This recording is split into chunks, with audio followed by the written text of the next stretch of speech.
carried. I'll read from our ministerial order M192 protocol.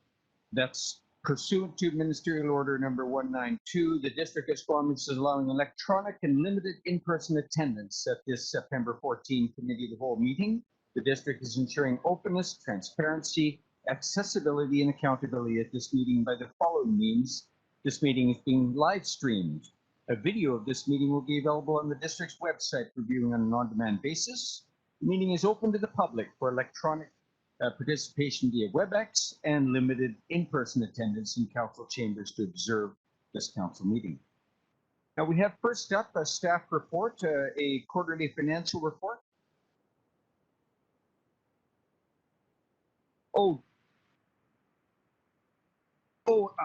That is a staff recommendation. Thank you. That needs a mover and a seconder. So Councillor Race moves the ministerial order 192 recommendation, and Councillor Herford seconded it. None opposed. Carried. Thank you. So the first staff report we have coming up is the quarterly financial report, quarter 2, 2021, and will be presented by Rolland Russell, our senior financial analyst. Mr. Russell, are you with us? Please proceed. Yes, I am. Can you hear me? I believe I need to share my screen, so just give me a moment, please.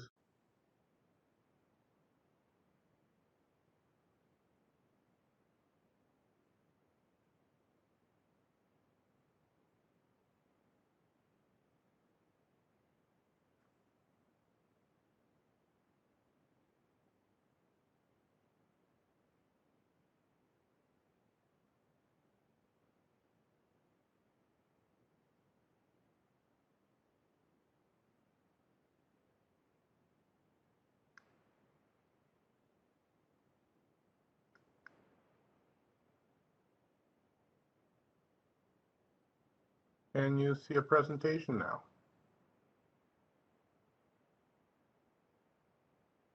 Yes, you're good to go, Mr. Russell. Okay, thank you. Good morning, Mayor and Council.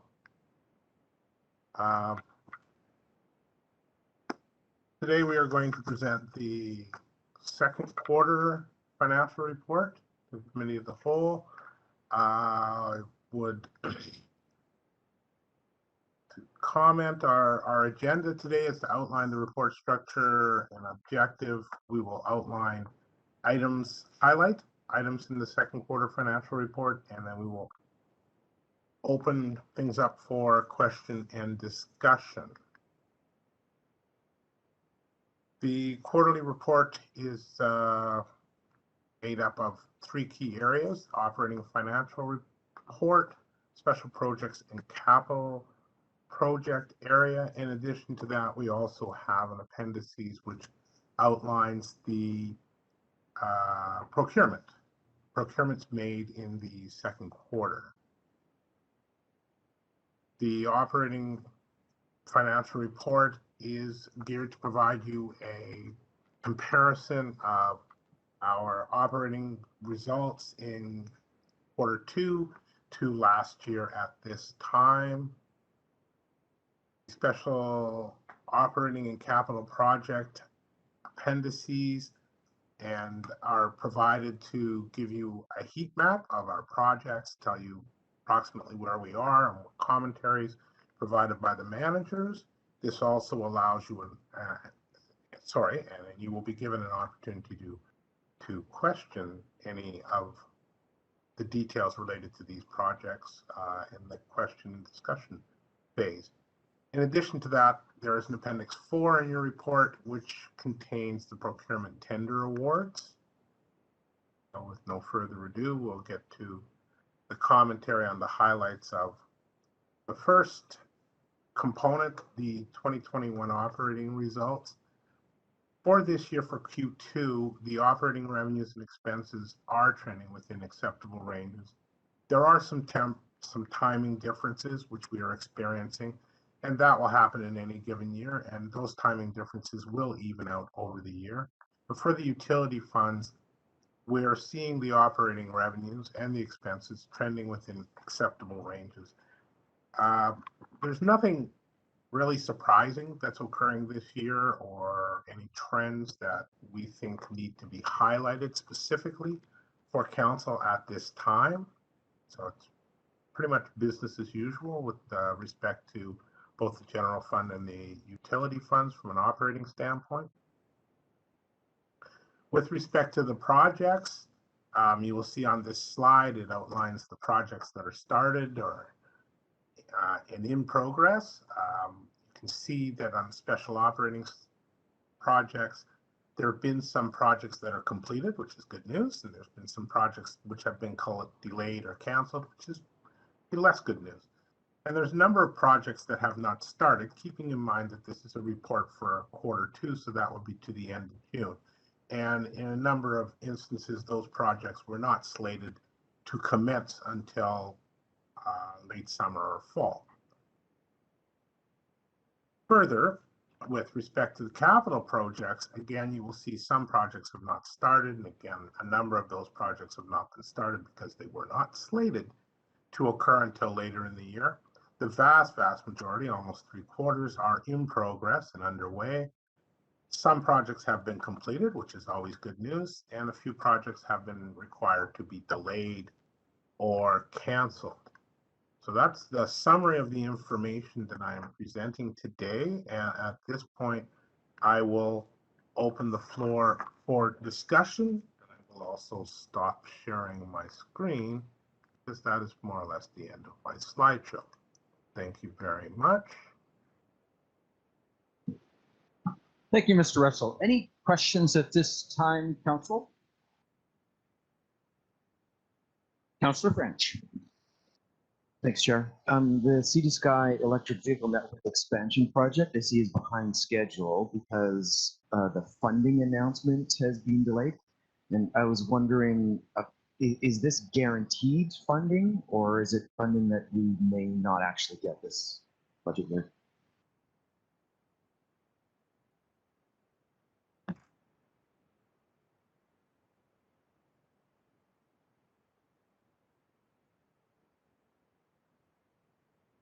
Buxton. Yes, I can. The funding announcement on that was made just recently, so now that project can proceed. So it's more of a timing issue than anything else on that one. And that sounds great. And whereabouts is that funding coming from? Councillor French, honestly, I can't remember. We have so many grant applications on the go. I honestly can't remember.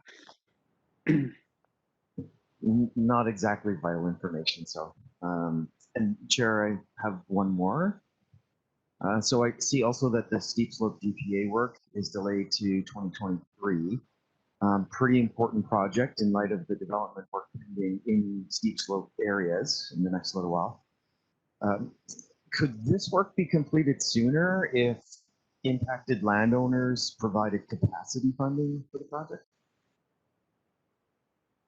I wonder if Mr. Valanishkis is on the line, can respond to that.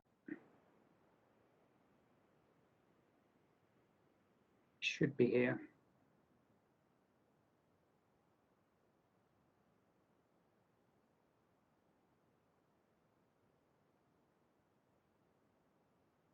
Nope.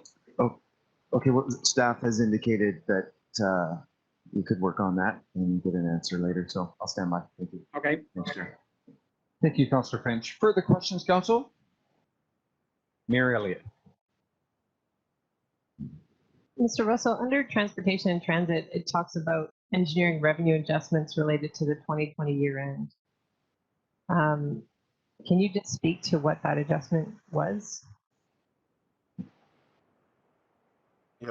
Yes, I can, through the chair. We had coded receipt of revenue in 2020. We had shown some revenue going to the engineering department as an external revenue source, that it came from a developer, and that is correct. Unfortunately, the revenue in question was a deposit rather than an external revenue source. And that correction was pointed out to us by our auditors. And so we then subsequently made that adjustment in 2021 during 2021 fiscal period. So what we had done effectively is overstated our revenue in 2020.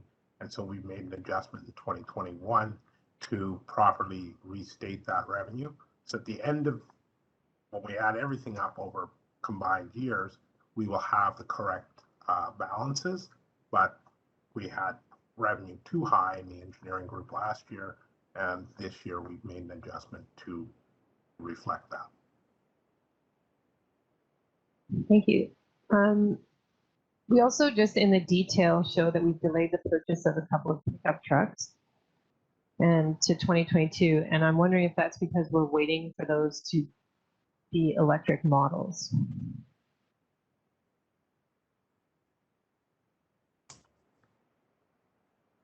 I can speak to this. Can you folks hear me? Yes, go ahead, Mr. Smith. Through the chair. Actually, no, these are not for electric vehicles. These are for normally aspirated, and there is a delay in production till 2022 for the F-150s. If I can just follow up, I understand that Ford is coming out with electric models. So why wouldn't we delay our purchase so that we're not committing to another diesel truck for 7 to 8 years?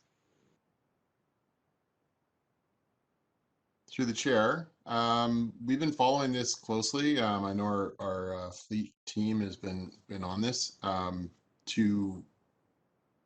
We are considering the electric.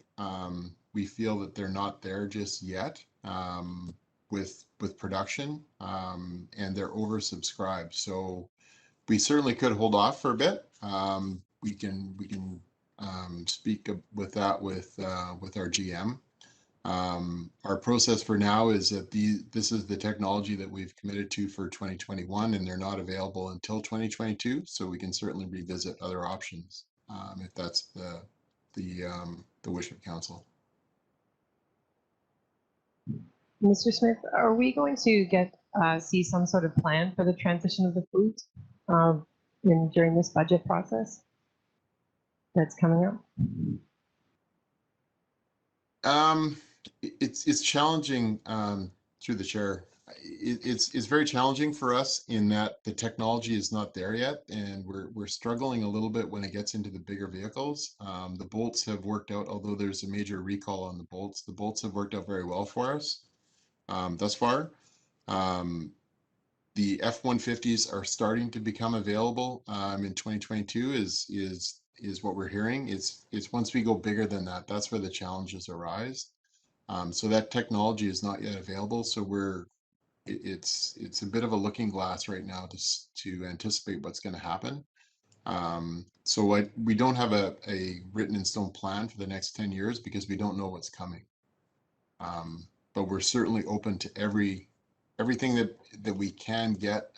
We understand this council is keen to see an electrified fleet, and we're working hard to get that wherever we can, and even with the small tools as well. So we are following that very closely whenever we have the opportunity to go electric.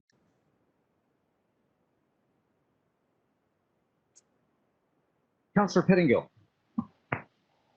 Yes, thank you. And a similar question, but on the back end of internal combustion engine vehicles, for some of the larger ones where they may not be available yet, we still do need them. I'm curious, and maybe this is something to come back to us, but if or how we are adjusting the planned lifespan of these, because I'm assuming if you have to get an internal combustion engine vehicle now, fuel and parts may be an issue much sooner. So whereas before maybe you get a 20-year lifespan, a 25-year lifespan, that may not be realistic with internal combustion engine vehicles. So we get one now, but we plan around a shorter lifespan. And so I'm just wondering how or if we're adjusting our fleet management in those respects. Yeah, through the chair, the existing technology is, or pardon me, the existing plan with internal combustion engines The lifespan is typically, it depends on the vehicle, whether it's a trailer or a small car or a heavy truck. Kind of the maximum is about 15 years. Some of them are 12, some of them are 10. So we don't go to that 20-year window. But kind of similar to my previous response is we're kind of adapting as we go. The technology is not really there, so it's a bit, you know, we're very cautious, not being on the bleeding edge, but we understand that the direction is to try and get electrified as soon as we can. We're certainly building the infrastructure. We've done that with the bolts. We've got the charge facilities for the district fleet. So we are working towards that. And we're transitioning to a certain degree to that new technology. Again, the larger vehicles are where the challenge are for us. So we're keeping our eyes on the technology, and that's our game plan, is just to try and be as open as we can. Thank you, Mr. Smith. Councillor Race. Thank you. I'm curious about two capital projects, number 34 and number 35. And number 34 is the Jimmy Slough rewatering. Number 35 is the Winnipeg Sea Dike, both of which have been delayed. I'm just wondering if there's any update on the timing. The Sea Dike was to be started, I thought, in September. And now, according to this report, possibly December. But is there any more recent information on when those might start?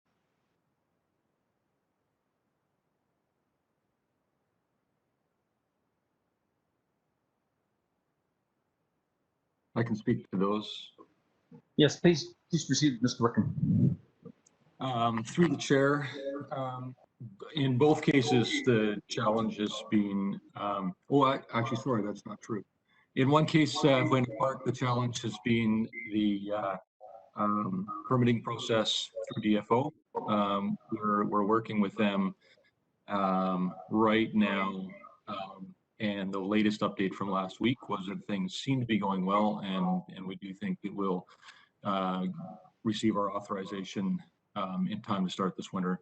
That's not a certain process, though. We're feeling good at this point, but we did need to get an authorization for that work. We were hoping we wouldn't need an authorization.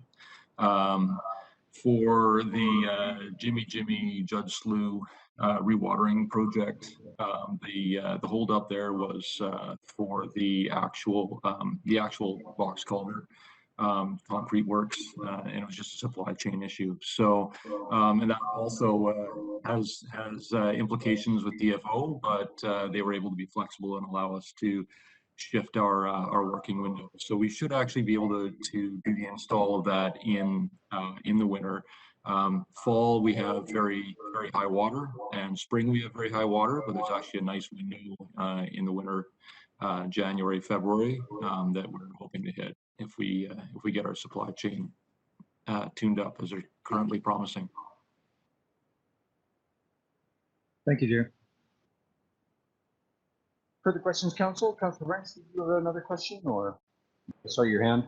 I was hoping to follow up with Mr. Valiniscus on my steep slope question, because I see he's joined us now. Mr. Valiniscus, are you with us? Yes, I am. Apologies, I had some technical difficulties joining earlier. So in response, I believe the question was around the steep slopes development permit area and the timing of it. We have scheduled it for 2023, not really because of budget, because I think the budget could be there if it's needed from the private parties, but the projects that are already in stream at the moment and the priorities we have for next year would just mean that if we take this project on, we have to reprioritize and put something else on the shelf. And maybe that could be part of the budget discussions. Okay, thank you. Further questions, Council? And I'll go ahead with a couple of my own. Under the infrastructure projects, that is in special operating projects, infrastructure projects is the long-term airport strategy number 41. And under the description, we're awaiting geotechnical report before work continues. I see it's still coded as being on track. I just wanted to confirm that we can realize this project by end of this year. And along with that, will there be a stakeholder engagement process as part of this strategy that may unfold over coming months?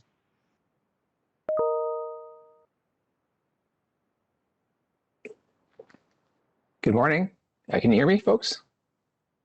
Yes, Mr. Plum, please go ahead. Thank you. Thank you. Yes. The answer is yes. Well, the geotech report has been received, and so we're just processing that right now. And we will be launching this forward in more earnest later on in the next month. Our hope is to be completed by the end of the year. It might be a little bit spilling over into the first month of next year, but our goal is to move forward quickly here. And yes, there will be a community engagement component as well. Thank you. My next question, it may perhaps be for Mr. Buxton. It concerns under the capital projects number 29, annual rail crossing improvements. Now, under the description, the regulation changes have pushed back schedule. With those regulation changes, are there new deadlines for us to comply with? That is, we've been given some additional time. And are there new costs associated with regulatory changes and perhaps some compensatory funding opportunities to complete those projects? Mr. Buxton? Yes, there have been some revised deadlines, and the regulations have made it somewhat easier that most of our crossings are now in compliance. We've got work to do on the Cleveland crossing, the most significant one in the district. And that, I believe, now is scheduled to go forward in 2023. We'll be working with CN to design that and do that in, I believe it's 2023. Yes, there is funding coming from CN on that. I can't remember. But the regulation changes itself don't affect the share in funding. So.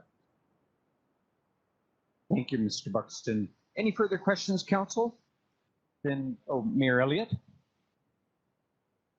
Mr. Russell, there's a few items in the budget that are being delayed because costs have increased due to COVID. And so I'm assuming we'll see these in the next budget, but with a higher cost item. Is there any way with projects that have been delayed or canceled that we can move funding around to fund some of these projects that don't have quite enough budget?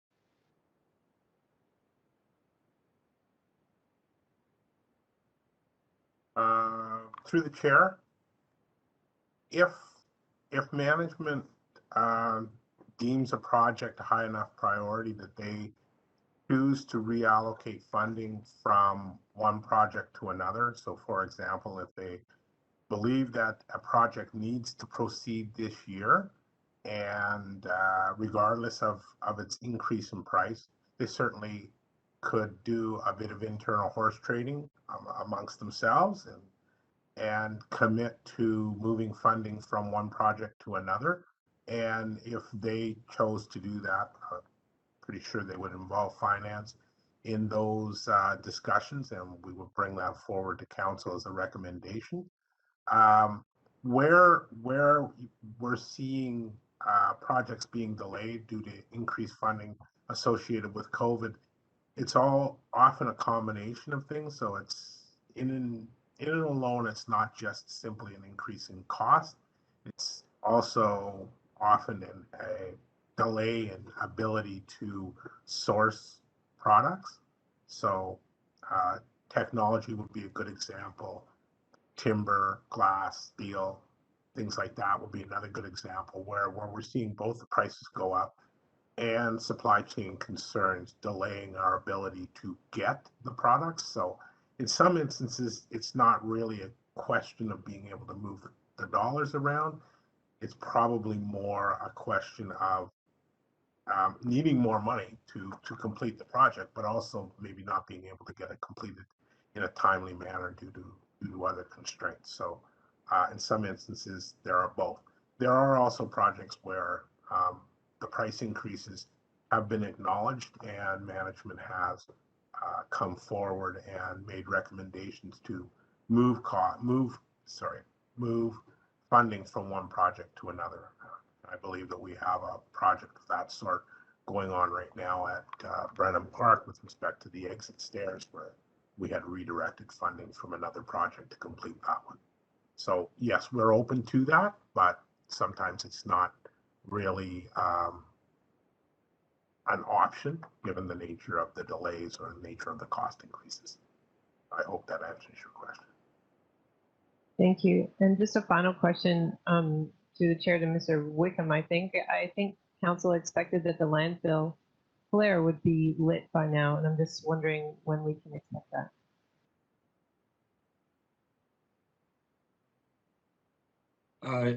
Yes, through the chair, we expected that too. So my understanding is that we have received the certification that was missing from the manufacturer. They'd sent it with only the US certification and not the Canadian CSA certification. So we've received that. We have sent that into the regulatory body, technical services, something, and expect the approvals literally any day. So yeah, we'll put out a great hurrah when it gets lit up. In the meantime, we have been doing we have done a test light, and the system seems to be working. We've been doing training with Public Works and the consultants on ongoing maintenance and operations, and we're good to go, except for that last bit of bureaucracy. Thank you, Mr. Wickham. If there are no further questions, we have a staff recommendation that the District of Squamish receive the Q2 2021 quarterly financial report for information. Could I have a mover, Councillor French, Councillor Herford seconds. Any opposed? Carried. Thank you, staff, for being at hand as resource persons to answer our questions. Thank you, Mr. Russell. Thank you. As mentioned, we have Sean Heffernan from Urban Systems here to walk us through this presentation. Sean, I'll hand it over to you. Hi, yeah, thank you very much for having me. Yeah, so today we're going to do a bit of an overview of the DCC update process. I've got a brief presentation for you that's probably going to take about 15-20 minutes, and we'll have some time for some questions after. We can try and keep this relatively informal. If you have any burning questions during the presentation, please raise your hand and I'll do my best to answer them as I'm going. So I'm going to bring up the presentation now. Just let me know if you can see and hear me as this comes up.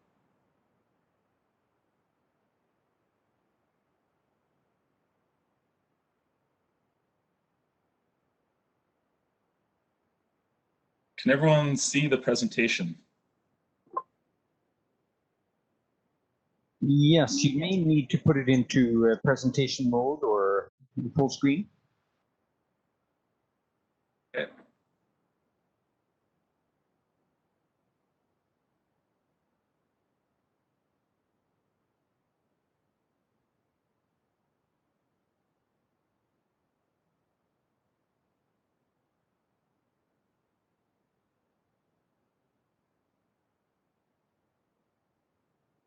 So it's not showing up as full screen on your end, eh?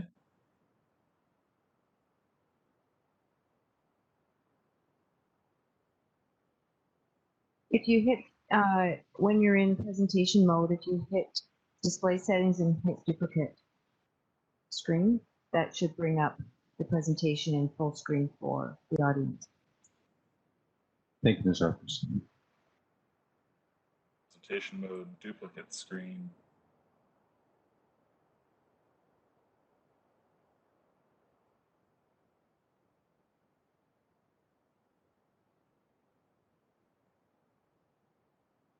How's that?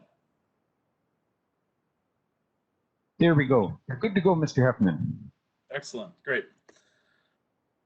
Okay, so yeah, like I said, today is just going to be a DCC overview of the ongoing DCC update, which was initiated in the in the late spring.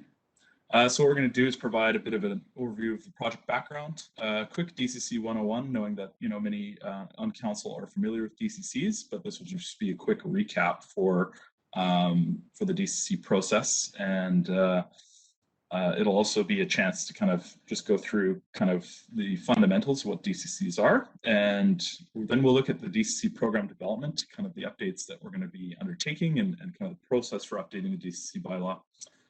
Then we're going to take a quick look at the current program, as well as some other considerations, and then talk about next steps, and there'll be an opportunity for questions.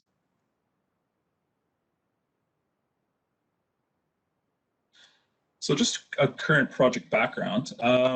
Basically, the last DCC was updated relatively recently and reviewed in 2020.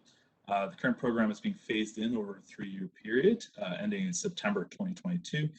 The district's current program is based on a complex Excel financial model that was an input, I believe, from some of the master planning work that had been done. So Urban Systems has been hired to undertake an update and review the DCC program and make some adjustments at this time. So what are DCCs? DCCs are fees which help communities recover the cost of offsite infrastructure needed to support growth. They're based on the benefit or pay principle. They're regulated by the Local Government Act and the DCC Best Practices Guide. The DCC Best Practice is to review DCC's programs on a regular basis, so minor updates every 1 to 3 years and major updates every 3 to 5 years. What's important to remember about DCCs is they're not, they're not a tool that's used to support or incentivize growth. What they are is they're a cost sharing mechanism that is used to actually fund growth that's needed. In a lot of cases, some projects are driven purely by greenfield development or growth, and others are cost shared projects. So they're things that benefit both existing users as well as future development. So it's important to remember in that DCCs are really just one of many of the local government financial tools that can be used for cost recovery. So they really are just one part of the piece of the pie, and they go alongside other things like owners' agreements, fees and charges, as well as public and private partnerships in order to actually provide the infrastructure needed to support future growth and development. It's important to remember that DCCs, are built in legislation, so there's some very, defined rules about how they can be implemented and, how they should actually be, collected and utilized as well to support development. So it's important that DCCs foster fairness, i.e. growth pays for growth, ensure consistency, so that there's a consistent playing field for all development and that it's fair. It's to minimize the financial risks of districts so that they are recuperating the costs for the services that they're providing.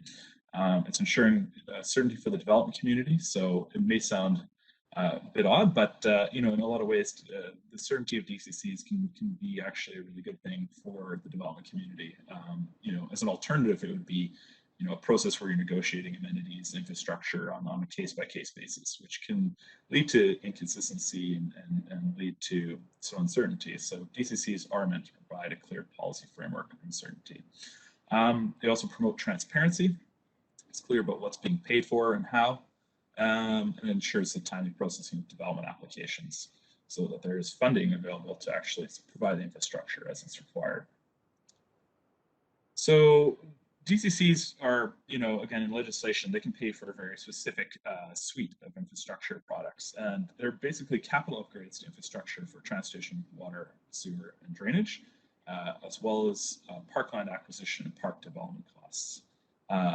What they cannot pay for is operations, maintenance, new or upgraded works needed to service the existing population, new libraries, fire halls, police stations, parks and rec buildings. And then again, there's some very specific park development costs that are not covered, unfortunately.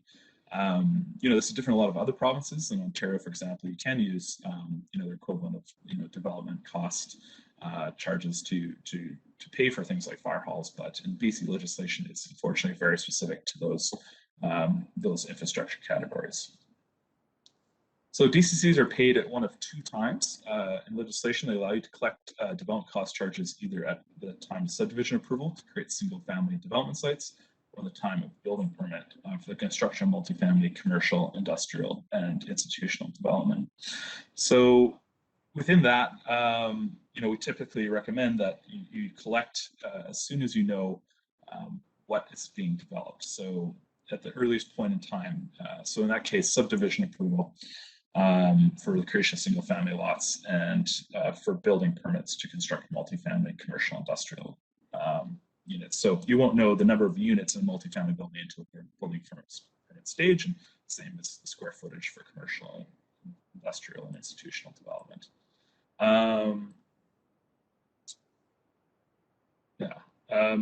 So just, I'm not sure if the screen is showing up in everyone's cameras, or is it just the presentation?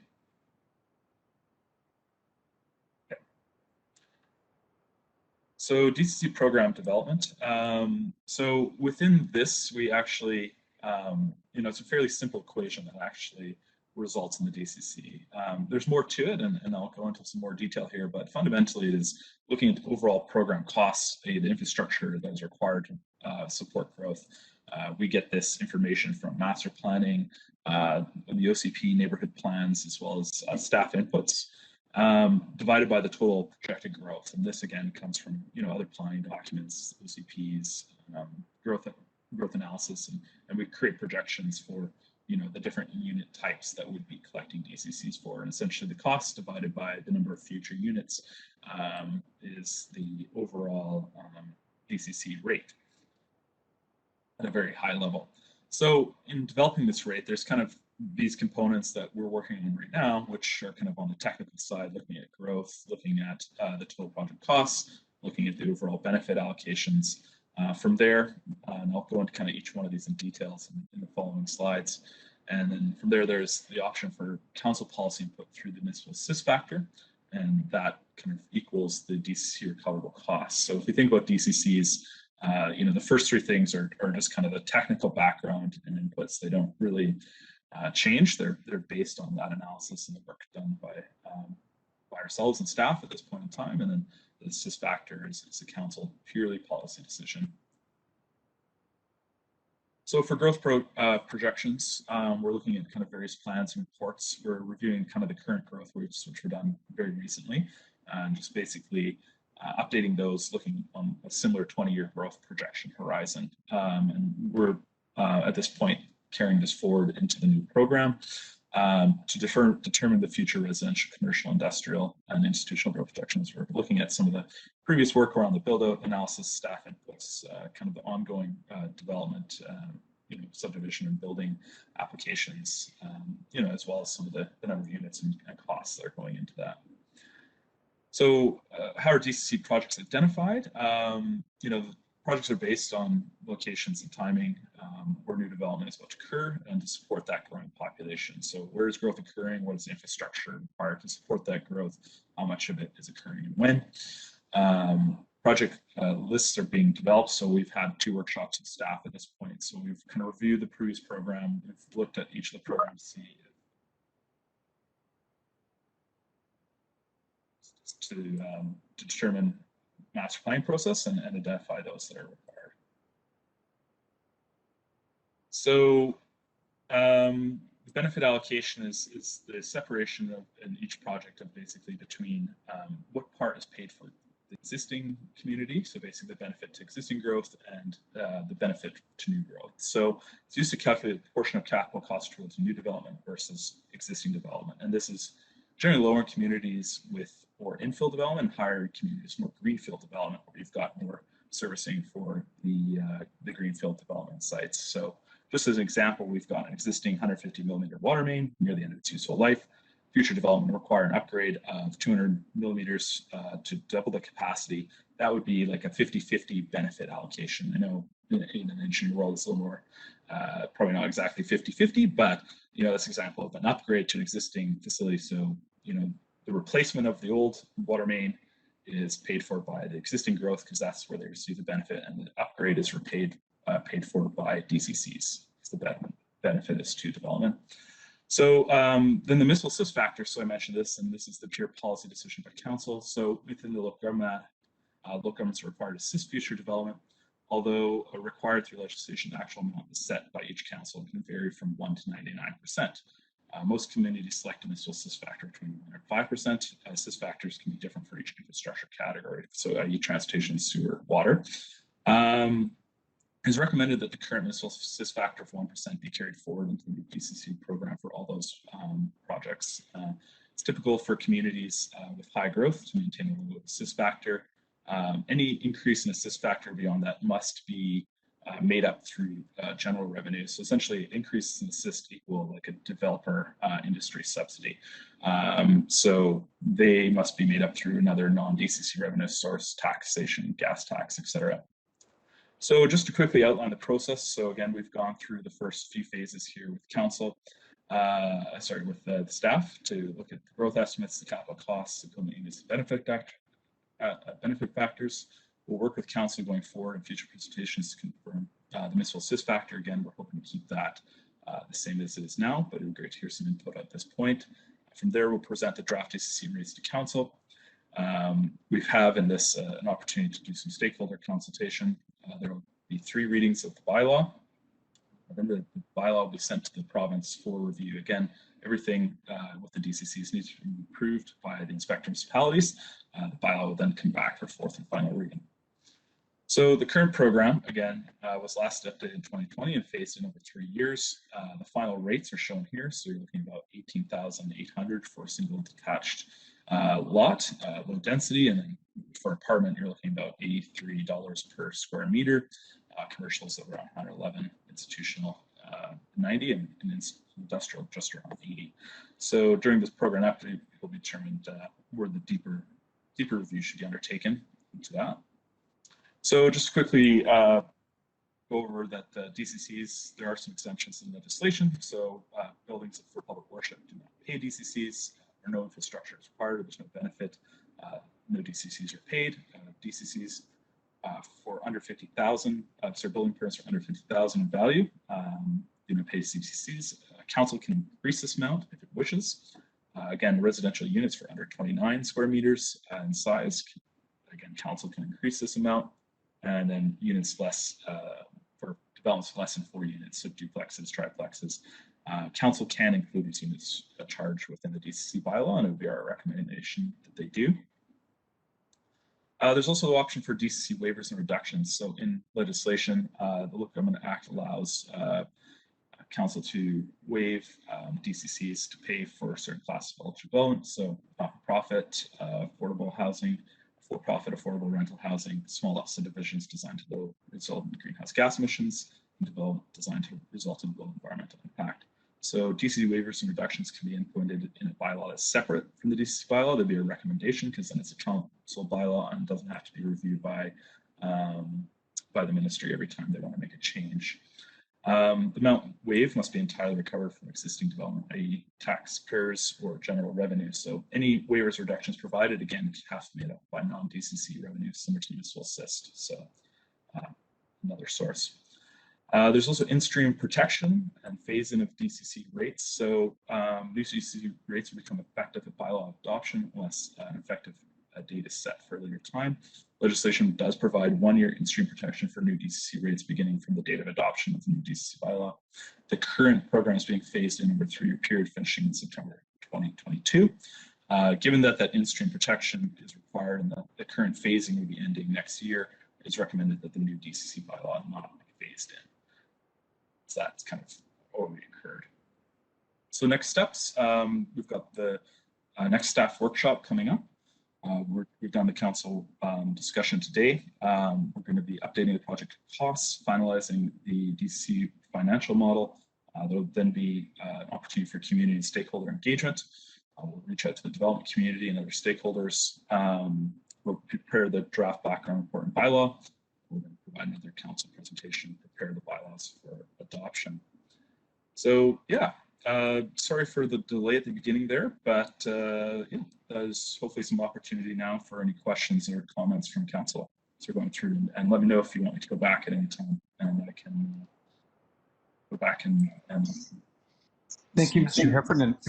Yeah. May I ask, are you a representative of Urban Systems, or are you a part of our engineering department staff. Sorry if I'm just new to your presentations to us. So yeah, this is me at the bottom here. I'm Sean Heffernan. I'm a senior planner with Urban Systems. With Urban Systems. That's correct. Thank you. Council questions? Councillor Race. Thank you. Just with respect to the process going forward, there was a number of things you highlighted where there's some council discretion, setting the assist level, for example, and exemptions and so forth. Are we reviewing that earlier, or is that step 7, the council presentation time? Yeah, so our recommendation at this point will be to carry the municipal assist forward at 1%, but that is up for discussion through council. Yeah, there'll be an opportunity for, you know, for the development community and other stakeholders once we've got the refined program to make comment on the municipal assist.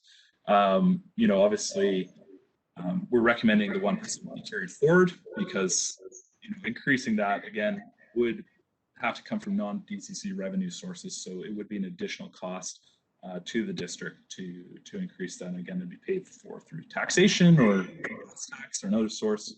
We typically recommend lower municipal assists in communities that are experiencing growth. You know, we'd only really kind of suggest that it should be higher if you are like adding a new program. You haven't been charging for parks and you want to add in a parks program, you may want to increase the assist on kind of that one service level. The other would be if there's kind of a very extreme swing in rates. So we're kind of going up like 300-400% or something, or, you know, the rates would just be considered to be too high in comparison.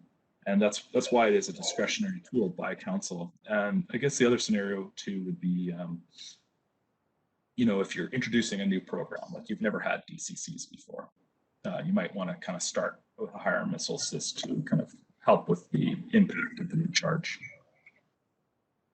Yeah, I actually wasn't suggesting we change it necessarily, but it was just, I'll use that as an example, but I thought going back over your presentation, there were a few different areas where there is council discretion or decisions. And I'm just wondering if we're going to revisit those before the bylaw, the process gets farther along, or, and I'm trying to remember your slide a minute ago, but it was step 7 was the council presentation, I think. Is that when we might discuss these types of things? Yeah, so I can confirm with staff that I believe the approach would be to have that discussion in the next presentation, and just we'll provide the next presentation. We'll have a draft program for you to review, and at that point, you'll be given the opportunity to comment on the DCC program and any changes that you want. If changes are required, then we can go back and make those updates based on your input. If council is comfortable with the bylaw at that time, we can proceed if it wishes.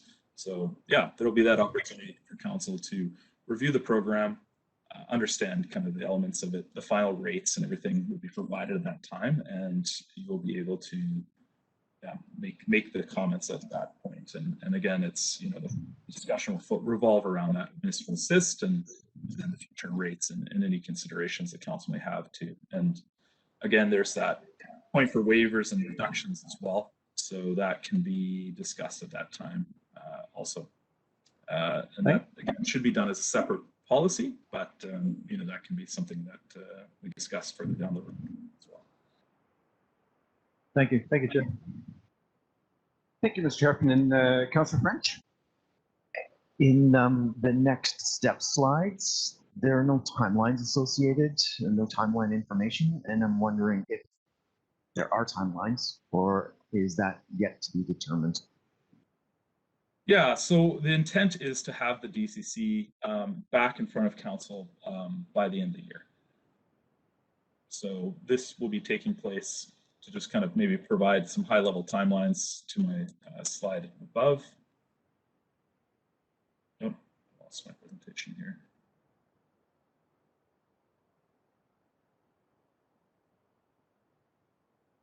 So we would be looking to kind of, we're undertaking the next staff workshop next week. From there, we will be updating the project costs and financial model through October. we'll be looking to conduct this community and stakeholder engagement in November. We'll have the background report bylaw hopefully prepared in November and bringing that back to council for late November, early December is the approximate timeline that we're working with. Thank you. Further questions, council? Councillor Pettingill. Yes, thank you. Just wondering, I think one of the concerns that I recall from last year or questions was the splitting of the costs, attributing of the cost based on single family versus duplex versus multi-unit, and then we switched to square foot calculations to figure out how to split the costs. And I'm just wondering where or how or when we talk about if we would like to see some changes there. And I guess, you know, some of my concerns is that, or my concern is whether or not square feet or an area calculation for denser development, you know, fairly distributes, you know, if you go up versus out wide, you know, that's maybe more of a factor than the square feet per se. And so I'm just wondering where we get a chance, or do we get a chance to dig into that sort of thing? Yeah, I think that's something we can definitely discuss, and you know, that's something we can reach out to the stakeholders about too. It is typically our recommendation to collect single detached on a lot basis because it allows you to collect at the earliest point in time possible, and you'll know the number of lots. For the multifamily developments, we typically recommend collecting on a unit basis. There's some good reasons for that. One is that it allows some flexibility in terms of having a variety of unit sizes, and it would not dissuade development from, you know, building larger, kind of more family-oriented multifamily versus single detached. You're kind of versus, like, you know, on the square footage basis, it is more administrative work to calculate the charges because they have to go through every you know, unit, look at the square footage or look at the overall square footage of the building. It's a lot more onerous than saying, okay, we have 50 units. This is the number of units that, you know, they're going to charge for, and the unit rate is X. So it is less administratively complex to go on a unit basis, and you know, it can help incentivize a greater variety of unit types. So that's typically why we recommend it, but that's certainly a point where we can discuss because there are some pros and cons for both options. Mr. Heffernan, there was a reason I asked to clarify your status with urban systems, and that is I'm interested in perhaps whether you may have some observations from other communities on a particular area that I'm interested in, and that is stakeholder engagement. I've been observing now, this will be my 5th or 6th DCC bylaw review process just from the outside, and in fact, in some occasion working with people in the community on in stakeholder engagement processes. And it strikes me that it is inherently more challenging to engage with the ICI sector, the institutional, commercial, industrial sector, than it is for the residential development sector. The residential developers are in Municipal Hall frequently, and this is quite understandable. And so the ICI sector, their information and their input is, of course, important for projecting growth. We may have greenfield industrial projects that are kind of under the radar. These kinds of things, issues with allocating project status or rates. Do you have any observations to pass on from other communities as to how they might bring or engage specifically with the ICI sector, given that, in my view, it does have some challenges as in its different relationship, ongoing relationship with Municipal Hall? Yeah, that's a great question. And yeah, I agree that I think there is probably, you know, greater interest from the residential developers than there is from the ICI groups. You know, and again, too, it's like even less interest from the general public typically. So I think with the ICI, I mean, what we've typically recommended is you reach out to those developers directly in the community and provide them an invitation. So if there is ongoing applications or applications on the radar, I think it's important to, and staff and ourselves have actually already started generating a list of you know, those stakeholders we'd like to engage in the conversation, and they can be I think we're hoping to reach out directly to them and do a bit of a workshop and discussion with them at that time as well. So I think it is knowing the developers working in the community and doing your best to bring them on board and helping them understand that this is something that will impact them as well. So we usually support that too with some background information and some primers before those discussions. There's obviously a wide variety of people and companies working in the development industry. We hope to kind of capture the whole range from large to small, and there will be that opportunity for stakeholder input. Thank you, Mr. Heffernan. Council, any further questions? We don't have a specific staff recommendation. This is an update presentation from Mr. Morrow, Mr. Heffernan. And thank you very much, gentlemen. And we'll look forward to, as we go through these next steps, including maybe be coming back and discussing again how we're going to engage with the public as this new review takes shape. Thank you. Excellent. Thank you for having me. Sorry for the technical difficulties at the beginning. Not at all. We'll manage. We're still on time fairly much. The next item up, Council, is the community amenity contribution, the CAC policy for update from Gary Buxton, General Manager, Community Planning and Infrastructure. Mr. Buxton, are you ready to go on this topic? Thank you, Chair. Yes, and as last time, I'm going to turn it over immediately to my counterpart, Mr. Valaniskis, who will lead the presentation here. Thank you, Gary.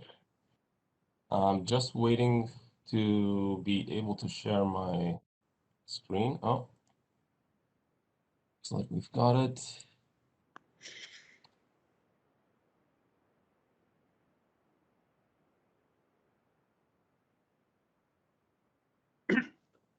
Can council see the presentation?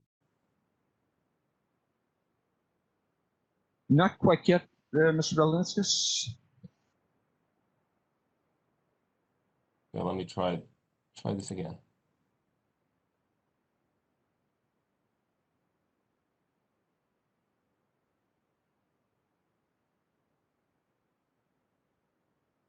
How about now? Yes, we're good to go. Perfect. So thanks, committee, for taking on this item. It will be myself and Sarah McJanet, our senior planner, presenting. So this is about a community amenity contribution policy review scheduled for next year if the budget allows.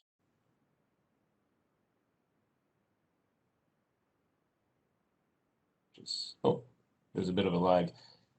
So really today's objective is a high-level scoping. We need to seek council's input as we prepare for budget and the potential work plan for next year.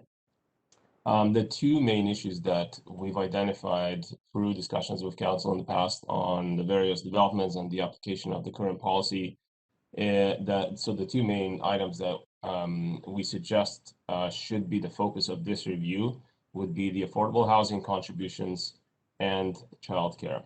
So really at the high level, we want to come out of this meeting is with either a confirmation that these are the two main focus items, or any other comments that council would have to change the scope.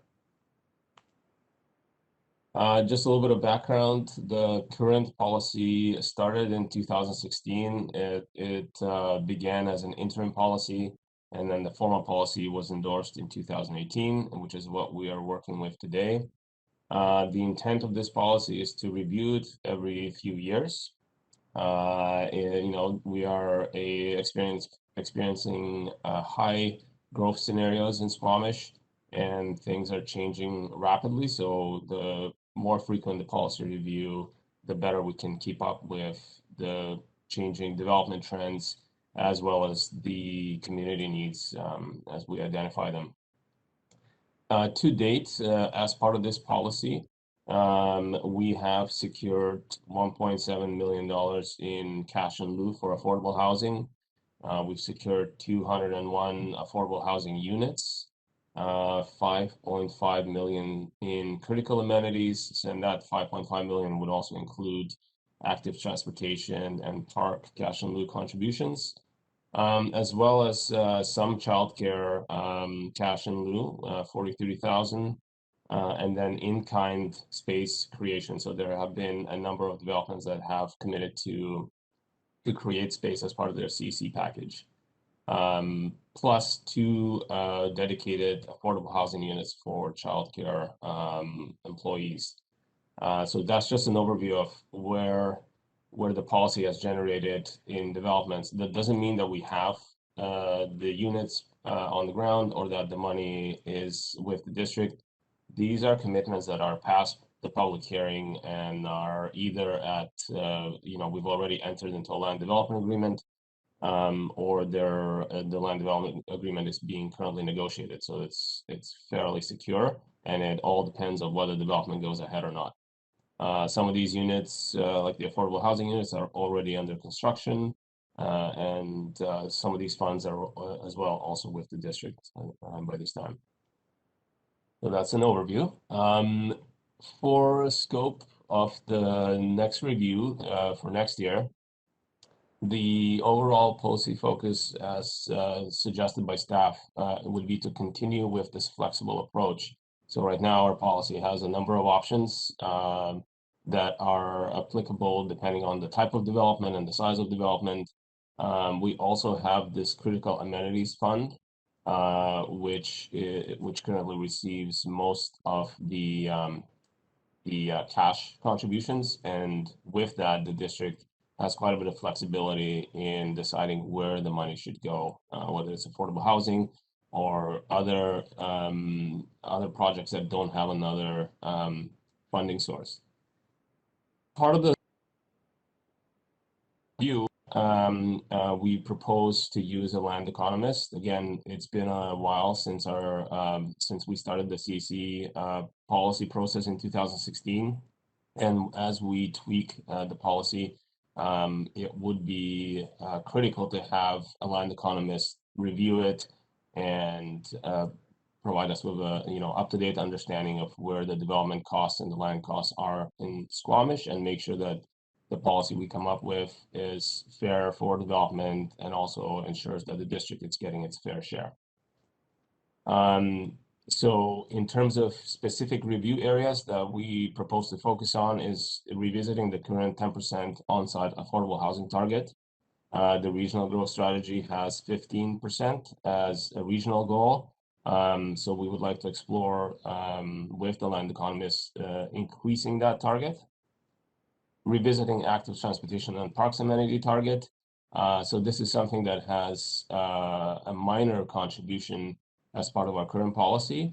And if we're adding other aspects or increasing affordable housing, adding childcare as a focus area, we need to revisit whether we can maintain the active transportation and parks as a contribution. It is something that has other funding sources, and the policy, the CC policies generally fund things that don't have a funding source. So that's why we'd like to review whether we keep the active transportation and parks or whether it gets replaced by other requirements. And then thirdly, align the policy with childcare access targets in Squamish. So we have access to childcare targets for our community, and we would be using those to align childcare as a focus if that is where we go. And I will turn it over to Sarah McJanet to speak to the childcare aspect of the review. Thanks so much, Jonas. Just a thumbs up if you can hear me okay. Yeah. Perfect, thank you. So in line with the childcare action plan that the district endorsed last year, we are proposing to link and set clear CAC policy guidance for childcare provision and new development so that we can work towards achieving our 30% childcare access target that's set out in the plan.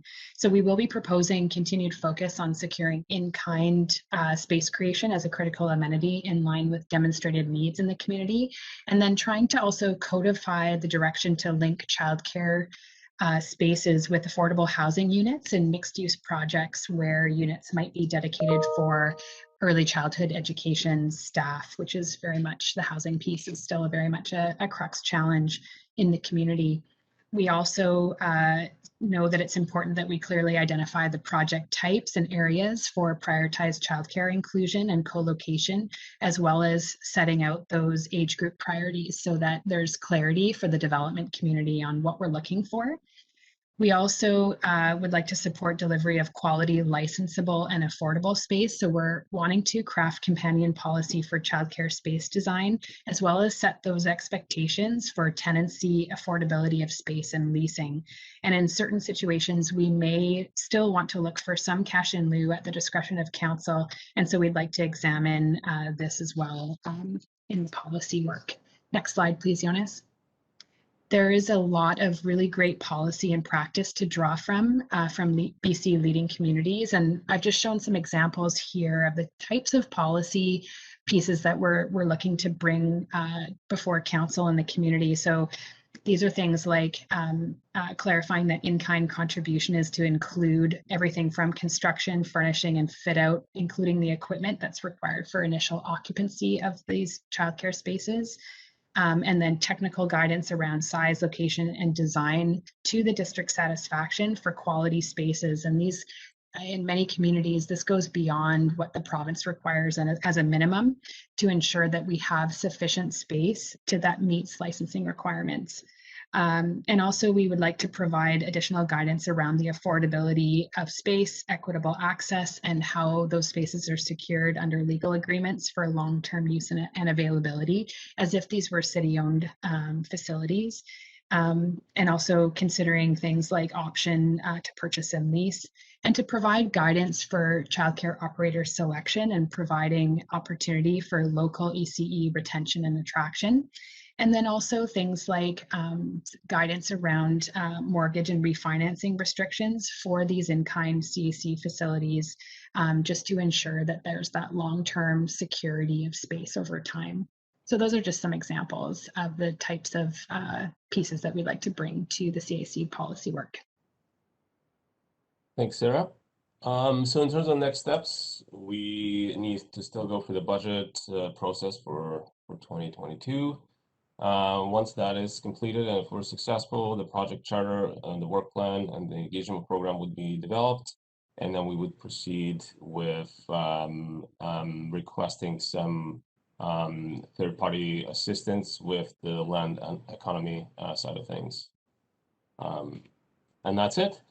I'm going to stop sharing my presentation. And again, today we're really hoping not to get into the details because we're not there yet, but to talk about the scope of this review so we can budget accordingly. Thank you, Mr. Vilaniskis, Ms. McJanet. Council, any questions or comments, observations for staff? I'll start with Councillor Race, followed by Mayor Elliott. Thank you. And I think this is a timely presentation because like many of you, I just finished reading the Squamish Chiefs last edition, and there were two very interesting interviews with planners, one with Mr. Vilaniskis and one with Larry Beasley, who is a planner for the city of Vancouver. And Mr. Beasley made the point about public realm, and so when I think about the presentation and where our existing policy is, there's two things that jump out at me, and I generally agree with the directions we've been going. I guess I voted for them over the years, but I think going forward, what we might consider is partly increasing public realm coming out of these developments, and that's obviously very site specific. Some developments lend themselves to that and some don't. But for example, we have parks and active transportation cash in lieu. Would we be better off with getting the land or some land donated for some aspect of public realm? And I don't want to get specific about that, instead of cash, because once you build something on the land, it's gone forever, practically, or at least our lifetimes. And the other is land for affordable housing. We, as a council, it's sort of a separate discussion, but as a council, we have focused on rental housing as being sort of our goal. And so the units that we get out of these various developments are for rent. But there is, a neighboring municipality, for example, unless some of the units are owned, and there's restrictions on price and resale and so forth. But it gives people a chance to actually own a unit. But from my experience, and it's very limited in that, but I was one of the people involved in the very first affordable housing development up in Whistler, and it was for ownership.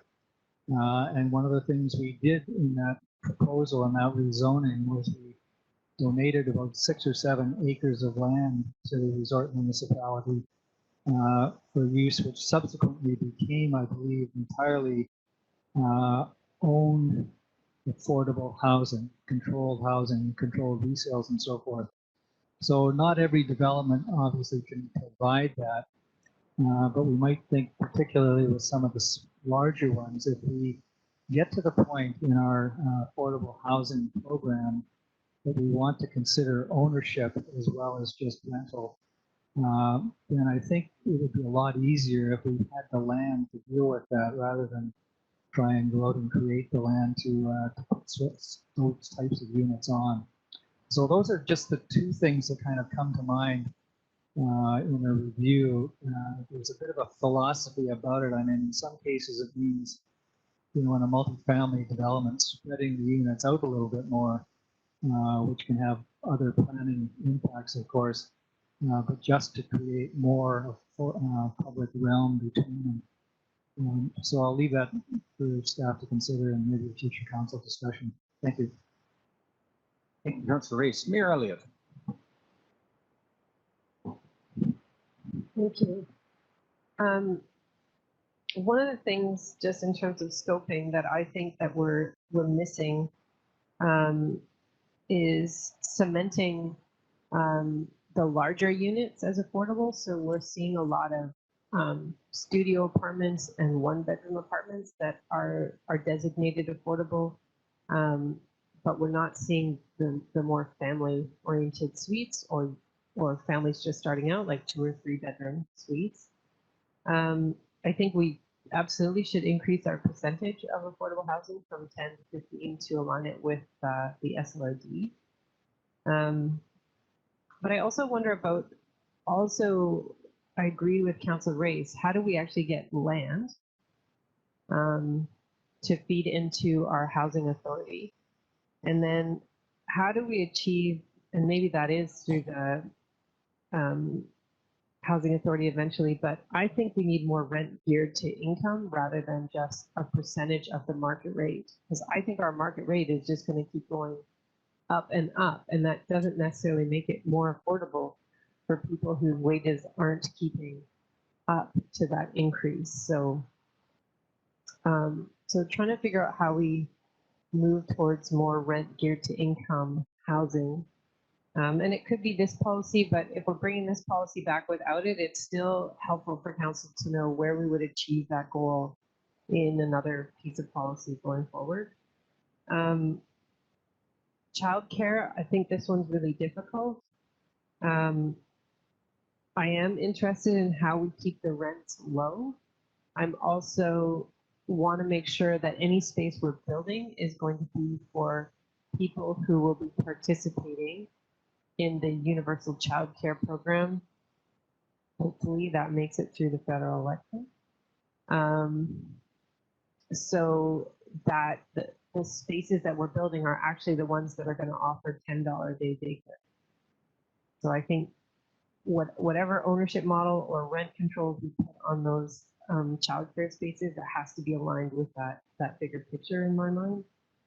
And finally, if we're using a land economist, it would be helpful to just give us a bit of a broader perspective. Maybe they do this already, but their model should be sensitive to an increase in interest rates or any large policy shifts that might happen with a change in government at the federal level, because that's where the housing program funding is, certainly a lot of it is stemming from.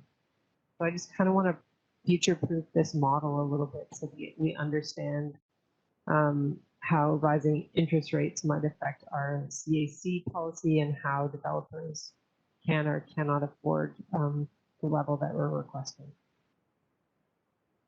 Thanks. Councillor Reese. Thank you. I'll jump back in because something just occurred to me when I was listening to the mayor.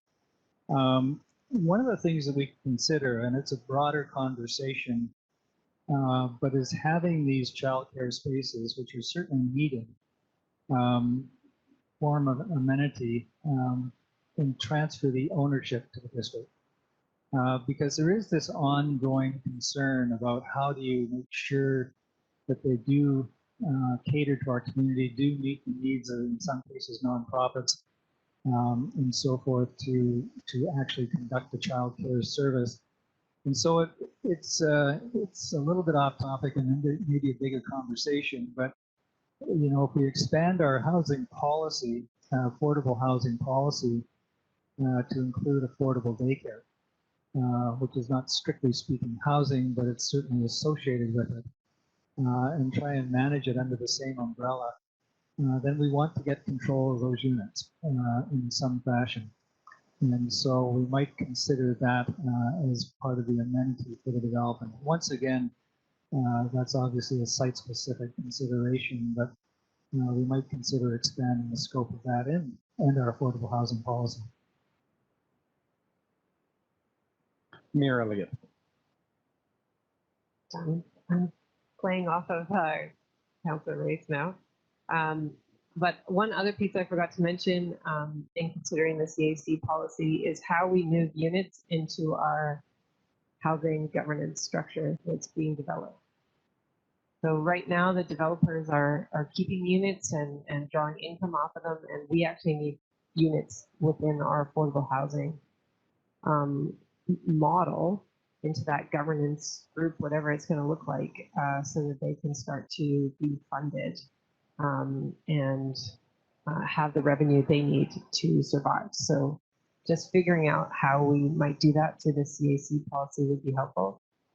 And the other piece that I know treads a little bit on the assistance to business, but I'd love to find a way around it, is to have, maybe, I don't know, maybe we do this through an RTE, but having space for local business startups, or a shared space for local businesses. And maybe Councillor Pettingill can build on this idea, but you know, we have people that are trying to make the jump from their home office to a bricks and mortar space, and because of the cost of development, those are really high. And so for commercial development, it would be interesting to see if there's a way that we can capture some more affordable units through this policy or another one that helps support local business growth without falling afoul of the Assistance to Business Clause in the Local Government Act. But that's something else that's been on my mind. The scope's getting bigger, so that means the budget discussion's getting harder. Councillor Pettingill. Yeah, thank you. I want to echo a number of things my colleagues have said, and maybe just add some finer points to them. You know, one, I think just observing that the desire for people to be here is so high. I think we can, in my opinion, set a fairly high expectations for CACs, and I'm a bit more skeptical. You know, I know there's always the argument of, well, what about affordability if you do that? And I think for me, it's just the market is being charged what it will bear, and I would rather see some of that revenue go into the community. And so I would like to hope we can investigate things that aggressively set our CACs. Just saw a presentation for the UBCM introduction last night, and it was a woman, I can't remember her name, who presented to us, just reminded of the emphasis that seems to be around public daycare and the funding priority around that. So, you know, I think that'll be something important to keep in mind and investigate. I think just looking, would hope to avoid situations, because we know these are such important issues, housing, daycare, and so on, where we're not having to choose and you get one or the other. Hopefully we can, I'd be interested in seeing solutions where we're taking care of all these things with every development, so that's not sort of a choose. just building on the idea of acquiring land and so on, we've also said that we want our housing authority to be self-sustaining, and maybe that's worth some further discussion. But I do wonder, is there a rent-to-own model almost where units are affordable units for 25 years, and then the title transfers to the district, and they continue to be affordable units after that, but then we have title and maybe some equity, and does that help us with residents wondering, are these sorts of things even possible? And I guess I'm getting into scope creep possibly here, but it is one of the thoughts that's been in my mind. I think we're doing really good things with our zoning in terms of the climate crisis and looking for changes there, but I do wonder about things like micro energy generation or other things like this where, you're providing clean energy sources to neighboring buildings, because we know not every building is hitting zero emissions. So is this a place where we want to look at some of that? I'm not sure. And then I appreciate the mayor's comment about figuring out that stage for a business. They want to get out of the garage or the home office. But full-on commercial industrial leases may be a bit much. And is there some sort of initial stage we can help people with there would be great. Further comments, council? I'll offer my own at this time. Staff have provided us with some background information from previous council's handling of the CAC policy. And it's an interesting read. I think I have to agree, or would agree, with the previous council's determination that affordable housing and childcare facilities are indeed critical needs for CAC policy.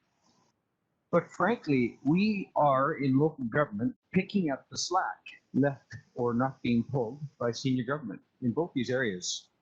And meanwhile, looking at the range of targets for allocating CAC funds, general amenities is a category that's in the previous staff report. These are core responsibilities of local government. And I think we need to keep what these general amenities in that previous report in focus in our policy.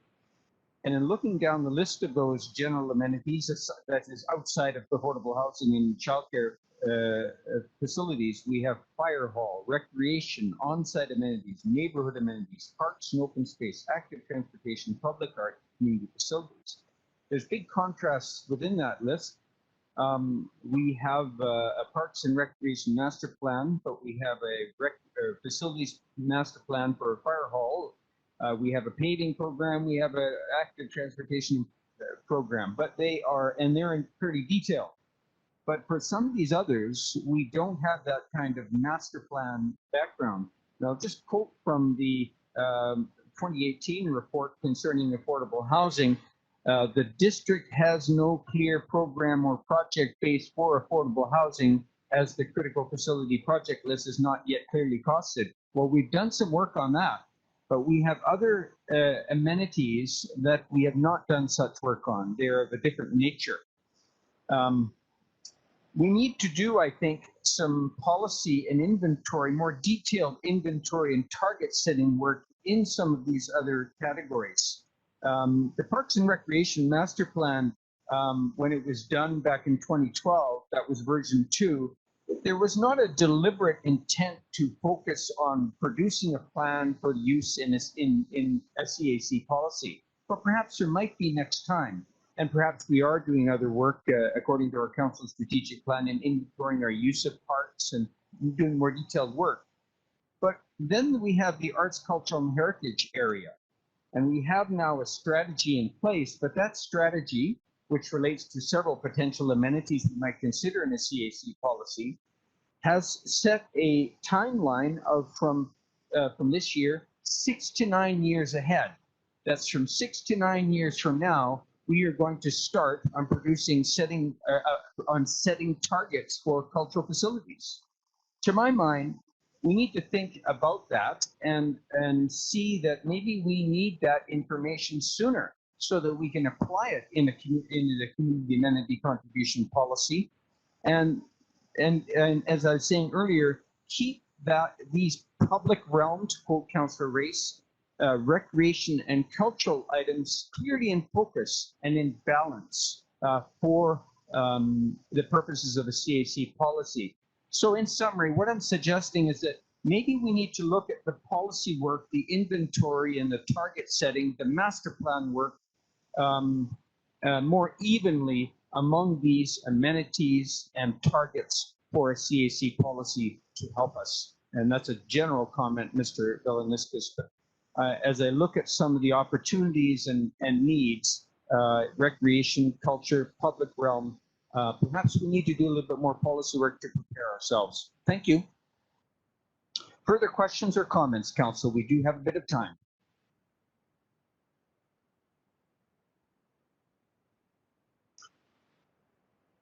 Oh, yes, Mr. Veliniskas, please go ahead.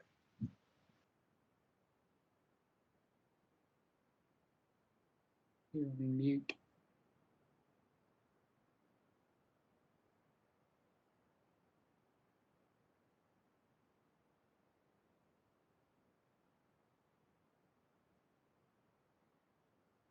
Oh, I'm sorry. Yes, Mr. Veliniskas, you may be muted. I should have said so. There we go. I'm really sorry.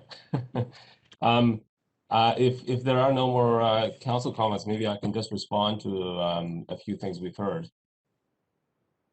So generally speaking, it sounds like affordable housing, childcare are definitely focus areas that council would agree with. We also heard about potential space for businesses starting out, greenhouse gases. I would suggest that for scoping purposes, we limit it to affordable housing, childcare, and potentially public realm improvements, because I think the business aspect of it, as well as the greenhouse gases, you know, we have other tools to facilitate those factors, and I think that if we make the scope large, it will be a project that will require more significant resources. And at the end of the day, you know, it's going to be a trade. There will have to be trade-offs. So if we put the scope of the CAC policy too wide, you know, we might not be getting enough in any one of those areas. I think the fact that we have the Critical Amenities Fund, and I think that it will be here to stay, you know, that gives the district ultimate flexibility where to spend those funds. I think the public realm is something we can certainly look at. And I think in practice, we've been moving towards public realm improvements as part of development, you know, being a planning requirement rather than considered an amenity. And maybe we can expand in that regard. So again, it's something that we have other tools to work with, but it is often the developers, you know, they want to have that recognized as an amenity. And so some recognition perhaps is due in the policy as well. I think in terms of affordable housing, everything I've heard, I think are things that we can look at. We can look at land and the ownership, especially now, you know, we have made some progress on the management of those units in the last couple of years through the perpetual affordable housing policy. And we've got a much better idea of what the rates should be, and they are based on income. Yeah, so I just wanted to try and get on the same page in terms of the scope, so we're very clear going into the budgeting process. Mayor Elliott. Thank you, Mr. Veliniskas. We have, last council approved the development on Cleveland with the 3 buildings, one of them being 100% commercial. We're looking at another proposed development on Bailey Street today that proposes a building that's 100% commercial. In those instances where we're seeing buildings that are entirely dedicated to commercial, is there not room in the CAC policy then to look at a set aside in those buildings to support local startups?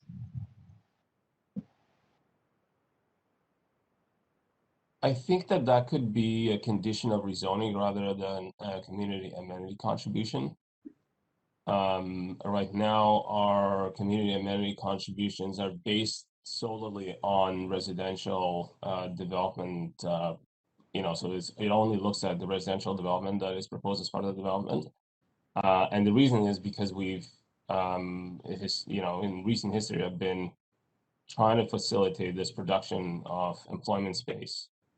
So trying not to add any additional burden on employment space creation. But I think as we are seeing this growth in employment space, these could be conditions of rezoning rather than an amenity contribution. Follow up, Mayor Elliott? Thank you. The reason I keep coming back to this is that I think we put in place some really good zoning to protect our small businesses in terms of the width of the storefronts on Cleveland Avenue. And my worry is that, and I love Cleveland Avenue for that reason, because we still have local shop owners and small storefronts. But I worry that with the increase in real estate and assessments going up, that we'll just end up with big box multinational stores. And so however we try and protect our small business community and our locally grown community as they grow, that I just want to make sure, whether that's through zoning or through CEC or through RTE, that we're really keeping an eye out on that, because I think that is what continues to make Squamish a really special place for entrepreneurs. And I think some of those spaces are getting out of reach for them. So, so however we do it, I just want to make sure that when we bring the CAC policy back, things that aren't in scope, we show council where we can capture some of the concerns that have been brought up today. Yeah, fully agree. And I agree there are other tools like zoning that we could be using and that we will need to use, I think, as the there's more competition for these spaces. Yeah, so fully agree with those comments. Councillor Pettingill. Yeah, just wondering if it's possible, if it makes sense, sort of as an interim measure with the affordable housing percentage, to bump that up to 15 or 20% now, and then do sort of a broader engagement and adjustments for the policy more generally. But does it make sense to make some sort of quicker, more incremental changes?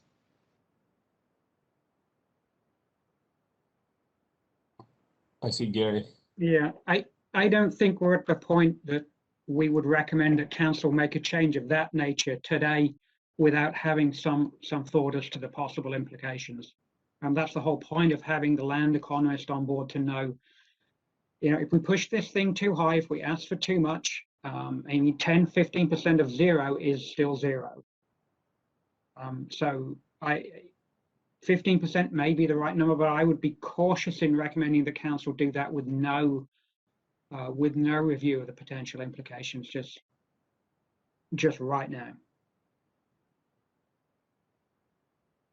If I can just add to that, I will say that, you know, we have a number of developments who are kind of starting out in the rezoning process, and we have been communicating that, you know, we're entering this transitional period.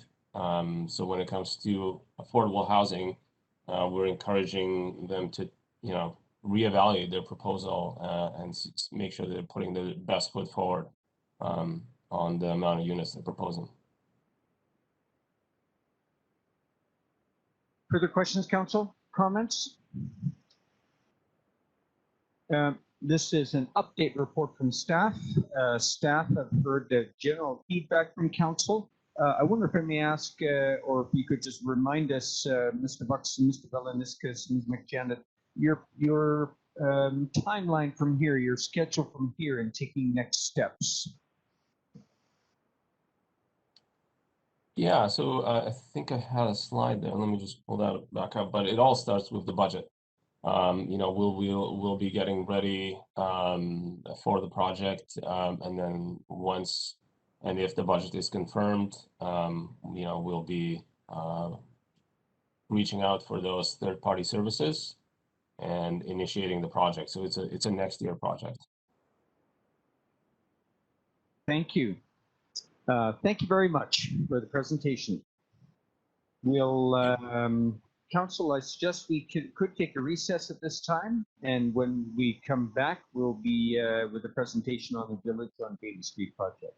So we'll take a break until 11 o'clock. Thank you.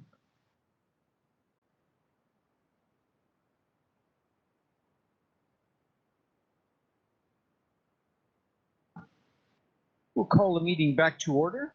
Next on our agenda is a presentation from Planner Carrie Hamilton on the Village at Bailey Street, Bylaw 2671-2019, and I'm sure that Ms. Hamilton will highlight some areas where she wishes to have council feedback.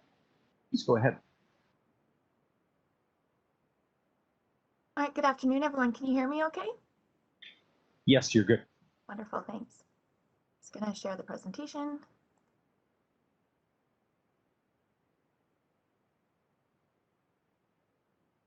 And everyone can see the presentation now. Assuming that's a You're yes. not on full screen yet. Is that working? You're just on partial screen with the. If you go to display settings, Carrie, you pick duplicate.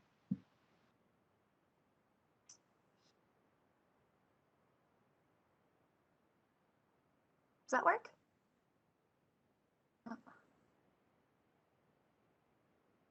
Is that working for everyone now? You're good to go.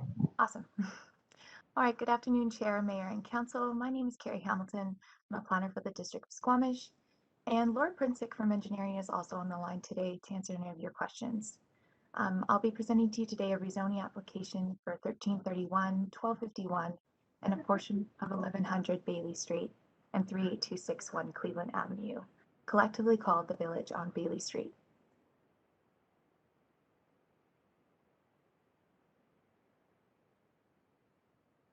So 1251 Bailey Street has been historically used as a rail line staging and storage area with the road and facility in operation until around 2005. Aerial footage shows that all works were removed from the site by 2009.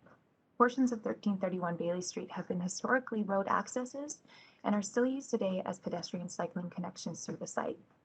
In 2014, the district received an application to rezone 1331 Bailey Street and 38261 Cleveland Avenue. This rezoning was first brought to council for readings in October of 2014, and a public hearing was held and third reading given in November of 2014. Photos on this slide show concept drawings of that application. The rezoning was conditional on a number of legal agreements that had not been resolved, and the file was officially closed in 2018. This application for rezoning now includes a portion of 1100 Bailey Street and 1251 Bailey Street.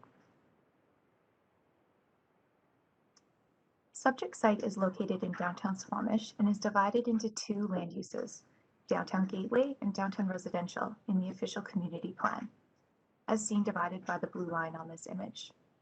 The subject site is predominantly zoned rail transportation I-6, just seen in gray, with a small portion of the land fronting Cleveland Avenue zoned downtown commercial C4, as seen in the red section. The downtown residential component is adjacent to both townhouses and apartment-style multifamily residential uses under CD2 and CD51. The downtown gateway component is adjacent to the recent Jamar building to the north and the Chieftain Plaza and Save-On Food Mall area to the south. The application seeks to rezone all of the land to a comprehensive development zone to allow for 2 commercial buildings and 2 multifamily residential buildings. The rezoning is divided into 3 sites, Lot A, B, and C, and I'll take a few brief slides to describe each lot. Lot A is proposing a 5-story commercial building with a surface-grade parking. The building is designed to tier away from Cleveland Avenue, offering patio and green potential facing the Chief. Lot A is also proposing a second 2-story building currently proposed for a childcare space and some office. Combined, the 2 buildings are proposing 6,295 meters squared of employment space, which makes up 24% of the floor area of the entire development. As a result, the space fully tenanted is expected to create approximately 224 jobs with an employment residential population ratio creating 1 job per every housing unit in this development. The surface parking area is currently designed to offer 127 parking stalls to meet zoning regulation. Lot A includes remnant road uses currently used as a sidewalk and pedestrian connection through the site, as well as an underground utility connection. At staff's request, this rezoning is proposing to realign existing and aging services to a new road dedication area through the site, as seen in the larger red image. The 20-meter road dedication and cost of utility works relocation are being proposed as part of the rezoning's amenity package. The area will be designed and built to accommodate a new multi-use pathway connection through the site and may be used for potential vehicle access to Buckley Avenue by the district in the future if needed. Prior to adoption of this rezoning, a road closure and land transfer of the district road through Lot A is required.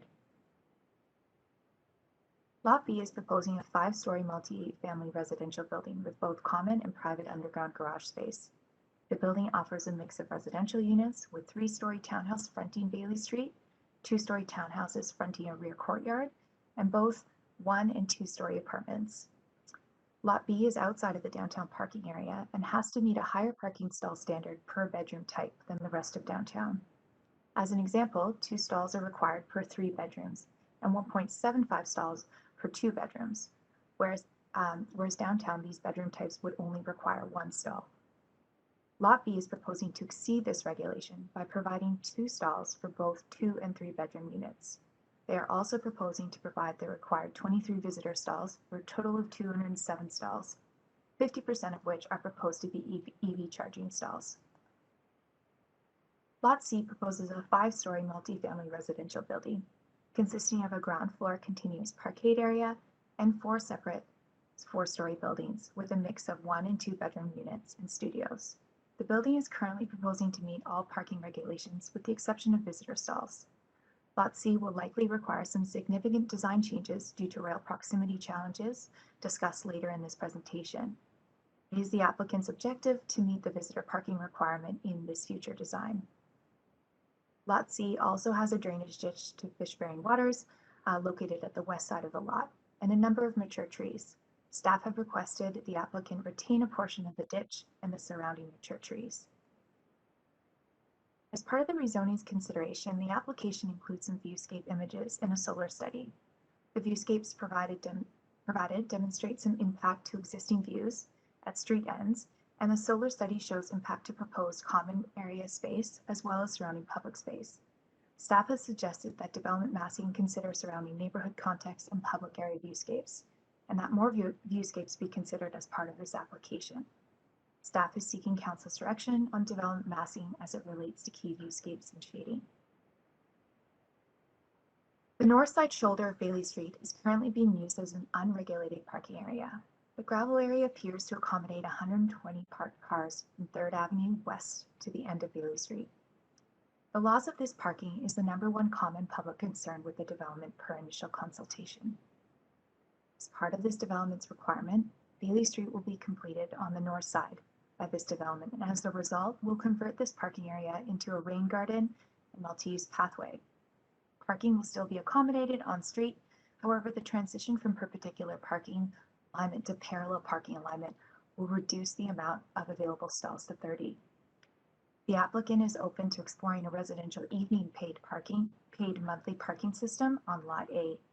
Cost of the stalls will reflect market demand, community interest, and a cost of liability and management. This time, the applicant is open to offering 40 on-site parking stalls for evening paid parking. This application triggers the Community Amenity Contribution Policy, which will be referred to as CAC for short. The applicant is presenting 2 different options for their CAC financial contribution, highlighted in Table 3 and 4 in the report, and summarized in 1 table on this slide. The major difference between the 2 options is the reduction in roughly $5 million cash to accommodate 20 affordable housing units in the development, making up 10% of the residential units proposed. At this time, the applicants are proposing an affordable housing ownership model for a middle income market, a different approach than what is defined in our affordable housing CAC policy, which speaks to rental only. The details of this proposal are still under review, with some outstanding concerns regarding the details of establishing an affordable housing ownership model and the metrics used for meaningful affordability, as it relates to 20% below market sales proposals versus 80 to 100% area medium income markets.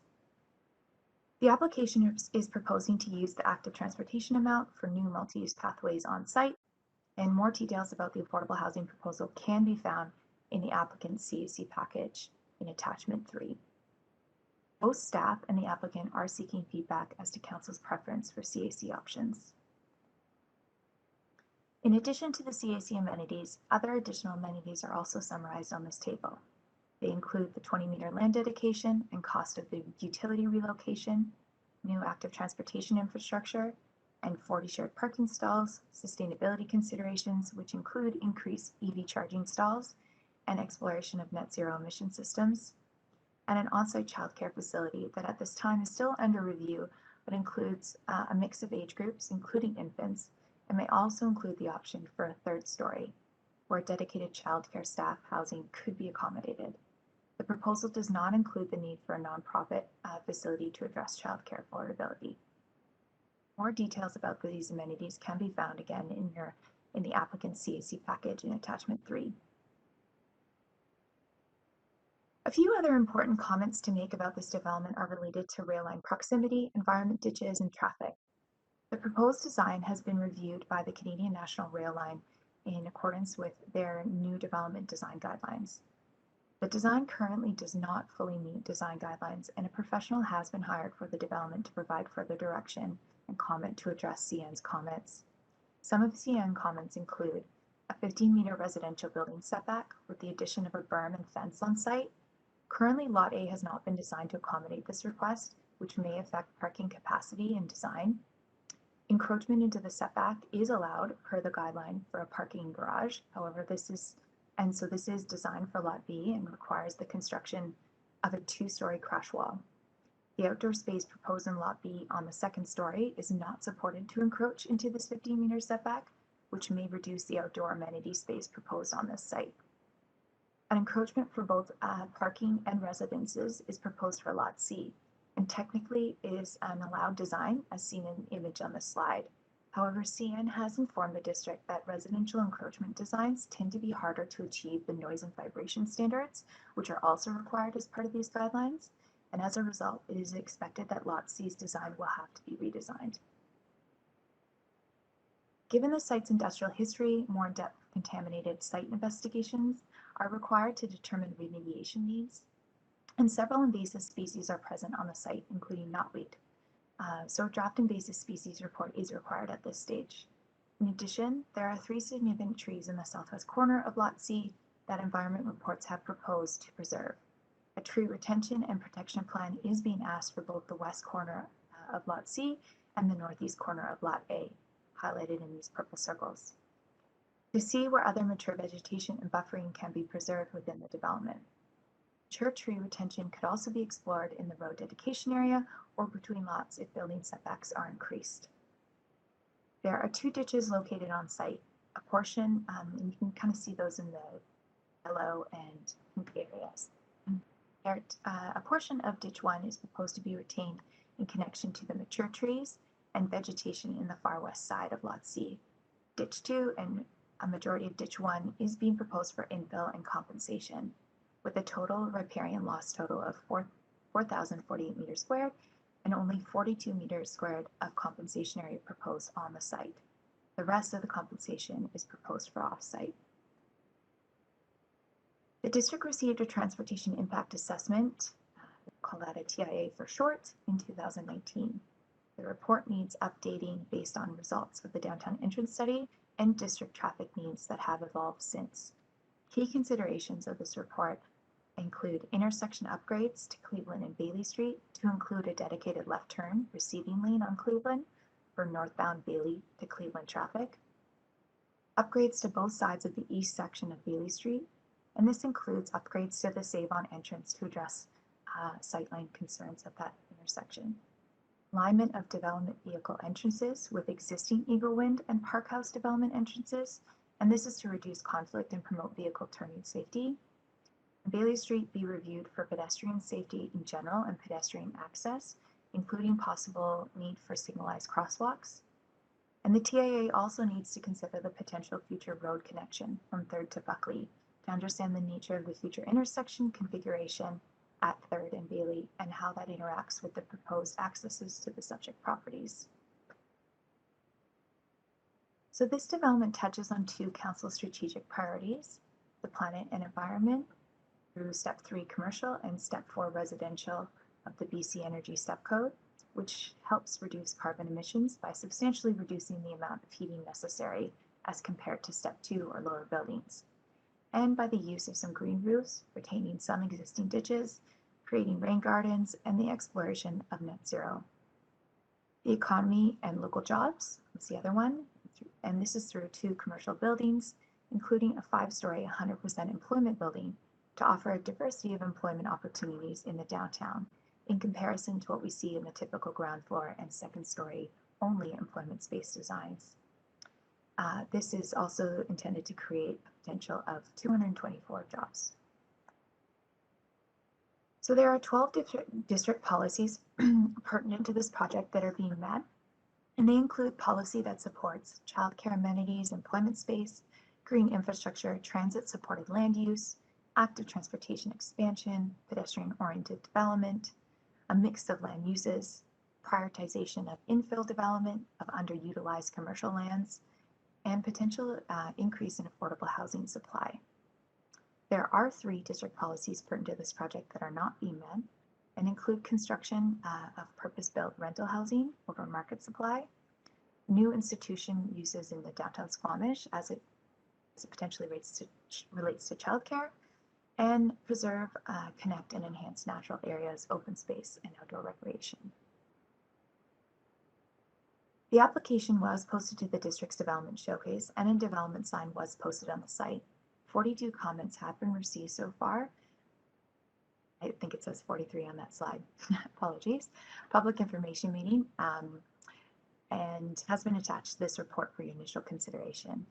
Comments received to date were all not in support of the development, with the exception of 1 support letter and 2 neutral comments that did not request a public meeting. Top concerns were parking impact, traffic impact, loss of existing trees, and too much density. Other comments consisted of concern for only 1 downtown entrance, the impact to wildlife, and the impact to existing views. Should the application proceed, a public information meeting will be held for this development, and notification will be done for the public hearing as legislatively required, allowing for multiple options for further consultation with the community. As more reports and information are required for this application to proceed, staff and the applicant are seeking the committee's feedback at this stage to establish if the rezoning should proceed, and if so, to highlight any major changes and considerations to accommodate into the rezoning proposal prior to any bylaw reading considerations. Staff are seeking council's feedback on the following aspects of the proposal, which include density and employment space mix, development proximity to the rail corridor, the community amenity contribution offer, residential tenure options, such as the affordable housing proposal and the lack of rental options, and the parking considerations. Staff are also seeking committee's recommendations on what stage a public information meeting should be held for this rezoning. Alternatively, council could provide more comment regarding other topics as well. That concludes my presentation for this afternoon, and welcome council's feedback. Thank you, Ms. Hamilton. I gather you are also seeking input on the matter of timing for a public information meeting. Is that correct? Correct. Then council, we can open up for general questions and comments, but eventually we'll try to bring ourselves to answering in a fairly organized way as best we can the specific categories of topic questions that Ms. Hamilton has put forward. First, initial questions, council. Councilor Race. Thank you. With respect to the 2 options for CACs, the 20 units that are proposed to be for affordable ownership, is the intent that the developer would sell those to the public subject to criteria that we would place on who might purchase and control resale, or would they come to the district for distribution? Or has that been worked out yet? Yeah, I'll take an initial stab, and Gary, you may want to chime in as well on this. The intention is to sell it to the public with a number of criteria, and that criteria would be secured as part of a housing agreement.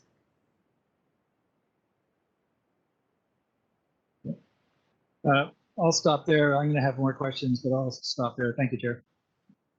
I think I saw next to Councillor Pettingill, followed by Councillor Herbert. Yes, thank you. I'm just wondering, with the amount of childcare space, and I don't know if we've landed on a specific amount yet, but is it an amount that would just sort of serve the new residents, so no net gain for the community, or is the proposal for a larger space that would create a net gain for the community as a whole in terms of childcare space? I don't believe we have calculated as per a net gain in the community. We have not done that calculation, but I can confirm that they are proposing at this time 10,000 square feet for a facility. We could come back to provide that, what that means in relation to the density that they're proposing. Councillor Herbert. Thank you. One of the slides you presented highlighted that the redesign due to CN regulations would be needed for one of the parcels. Could you kind of dig into that a little bit more? And I'm just curious the potential impact to, well, all these things that we're discussing, if that is going to drive a redesign. Certainly. So the rail proximity regulations that the CN provided us will impact, I would say, all of the site's design. So I did list off the different challenges for each site. Lot C will probably be the most affected. And what would probably happen is that currently they're proposing the residential to encroach 8 meters from the property line when CN's requirement is actually 15 meters. And so that they may have to reduce the density of the residential component as a result. So that would probably have the most significant change. Lot B has to do, the challenges with Lot B would be around the open space. And we do have requirements around open space. So it may mean that they have to find a different area for the open space to be achieved. And then Lot A, the presumption is that that might, with the addition of a berm requirement, it may mean that some parking will be impacted. And so they'll have to readjust their calculations to ensure that they still meet the parking requirements for that amount of commercial space. Is that clear for you, or would you like me to speak something more about that, those guidelines? No, that more than answers my question, but shows there's still a lot of moving pieces here. So thank you for that. Councillor French, followed by Mayor Elliott. Thanks, Chair. I want to make sure that I'm clear and the public is clear about the new road dedication where utilities will be relocated. I'm finding the term road dedication possibly a little confusing. Am I correct in saying no vehicles will use that road dedication? It is a multi-use path designed for pedestrian cyclists. Is this correct? Partially. So a road dedication offers the district the ability to use it for active transportation and for vehicle. At this time, this proposal is only proposing to use it for multi-use pathways, so only for pedestrian and cycling needs, and that any use of that road in the future for vehicle use would be something separate and something future discussed at the district in the future. But the purpose of keeping it a road dedication is that it offers that ability in the future to explore that option. Okay, and as a follow-up to that, if at some point in the future there was some thought that we should allow vehicles to use that road dedication, that would involve discussions, negotiations with CN to upgrade to control vehicle traffic, but rail crossing arms and all the rest? Correct, yes, it would require a lot more review and investigation, as well as multiple other studies around the need for that, around traffic needs and access to downtown. But we just want to secure that area for that potential in the future. Chair, I have one more. I'm not clear, based on the presentation and the report, about the overall parking for the entire project. The parking that's proposed for the entire project, does it exceed the minimum numbers, or is it ultimately under? Yeah, so as it stands, I'll just do lot A.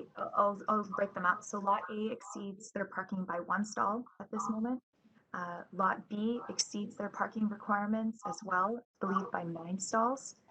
And lot C, currently as proposed, meets their residential requirements for parking, however, does not meet the visitor parking stall amount. However, as I mentioned, that is going to be looked and redesigned, and the applicant has said that their redesign, they intend to meet the parking requirements. So overall, this project is trying to meet all of the parking requirements and potentially exceeding it by a few stalls at this point. Thank you, Chair. Mayor Elliott. Ms. Hamilton, do you know the assumptions that the rail consultant will be working with? Because right now our train traffic is significantly reduced, but it's not expected to stay that way. That is a very good question. I do not, I believe they do have guidelines around how the train tracks are used today. I do not believe that they are looking at future use, or if there's a future use of that for a pedestrian rail line or any of that. So I do not believe that that's being considered in their review. I would suggest that those are erroneous assumptions, and that we should be looking at what happens when that line to the north opens up again.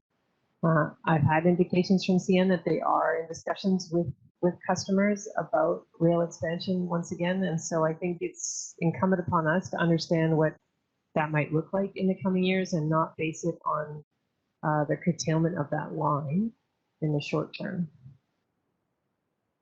Will do, thank you. Thank you. Chair, I have to leave the meeting early, so at some point I'd like to get comments in before 1/4 to the hour if I could. Very good. I'm just wondering, unless there are any questions at this time, and maybe I'll just ask a quick one to get my own questions out of the way, and we'll dive into comments.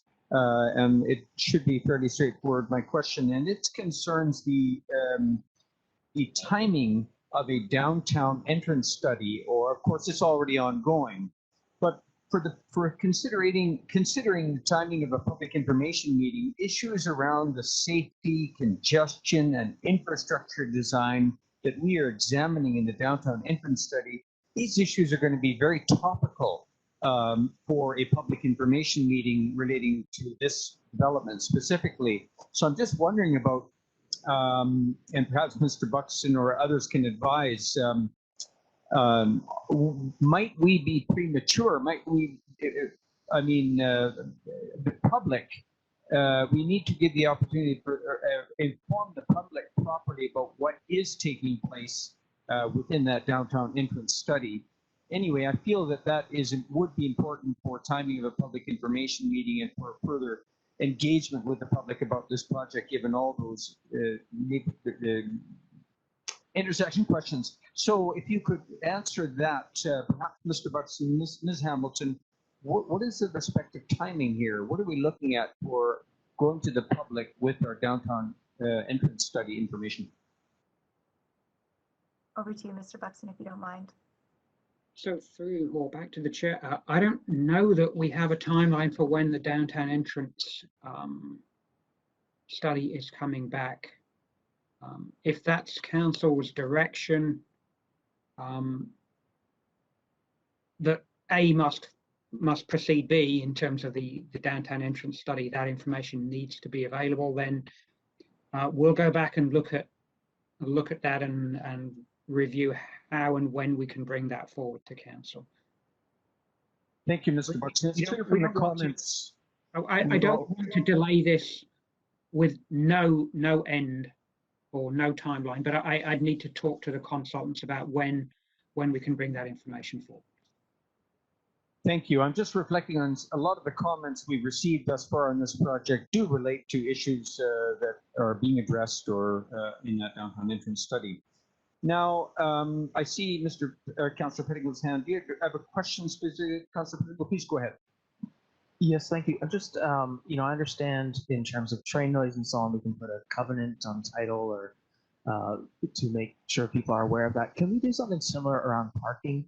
So, for example, it might say that, you know, be forewarned. I don't know what sort of language you have, but that there is no expectation of parking with this unit, or it's one unit, or something to sort of very officially set the expectations around parking for new residents. Is there any sort of mechanism, and could a covenant be that mechanism? That's a good question. I may refer to Mr. Velanixkis to speak to that. I don't believe we've done something like that before with parking, but it may.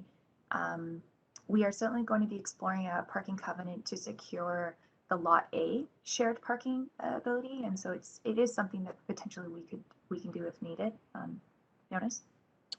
Yeah, thank you. Yeah, I think that, you know, a covenant can be used as a notice, and it has been used in the past for noise issues. So there, you know, technically, yes, it could be used here as well for parking. Thank you. Mayor Elliott, if you wish, you may, I suggest you can share your comments with us at this time, A, B, C, D, E. Otherwise, we might spend some time, as we do half an hour, to go through A around the table, B around the table is another option. But as you have a meeting coming up, why don't you proceed with any comments you'd like to offer at this time? Thank you, Chair. So I'll start with A, and I think that around the employment space, I actually thought that it would carry through to lots B and C. Given that they were an industrial designation, I was sort of thinking more of mixed use rather than entirely residential. I think the density is too high on B and C, is my personal opinion, and I can't really see the benefit to the folks living there about sort of their public realm basically backs onto a railroad or a crash wall, which doesn't seem like it hits the bar for me in terms of livability. And as you said, a Lot C probably needs a redesign because of the rail issues. So I think as a gateway project, that first office building, I really like the concept of that sort of twist. But at the same time, it also has the opportunity to be a showcase for what a net zero building can look like. And it's really only committing to step 3. And I'd love for something in the gateway to show what, to point to the future, I think. And a lot of that technology exists today. I think we should be respecting the rail corridor setbacks. We get so many complaints already. We have very little train traffic right now, but that's not the norm. And which is why I think the density of employment space to residential is not quite right here. And also trains can idle there for quite some time. I'm really worried about the fumes that will go up and into people's homes in those locations. I guess I'll kind of combine C and D. I think the affordable housing piece should be based on income, not based on market.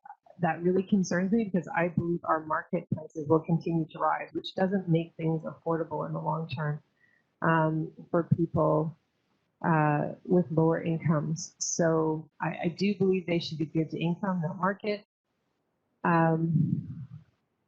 It's hard for me to comment on rental at this point because I just don't think the mix of employment to residential is right.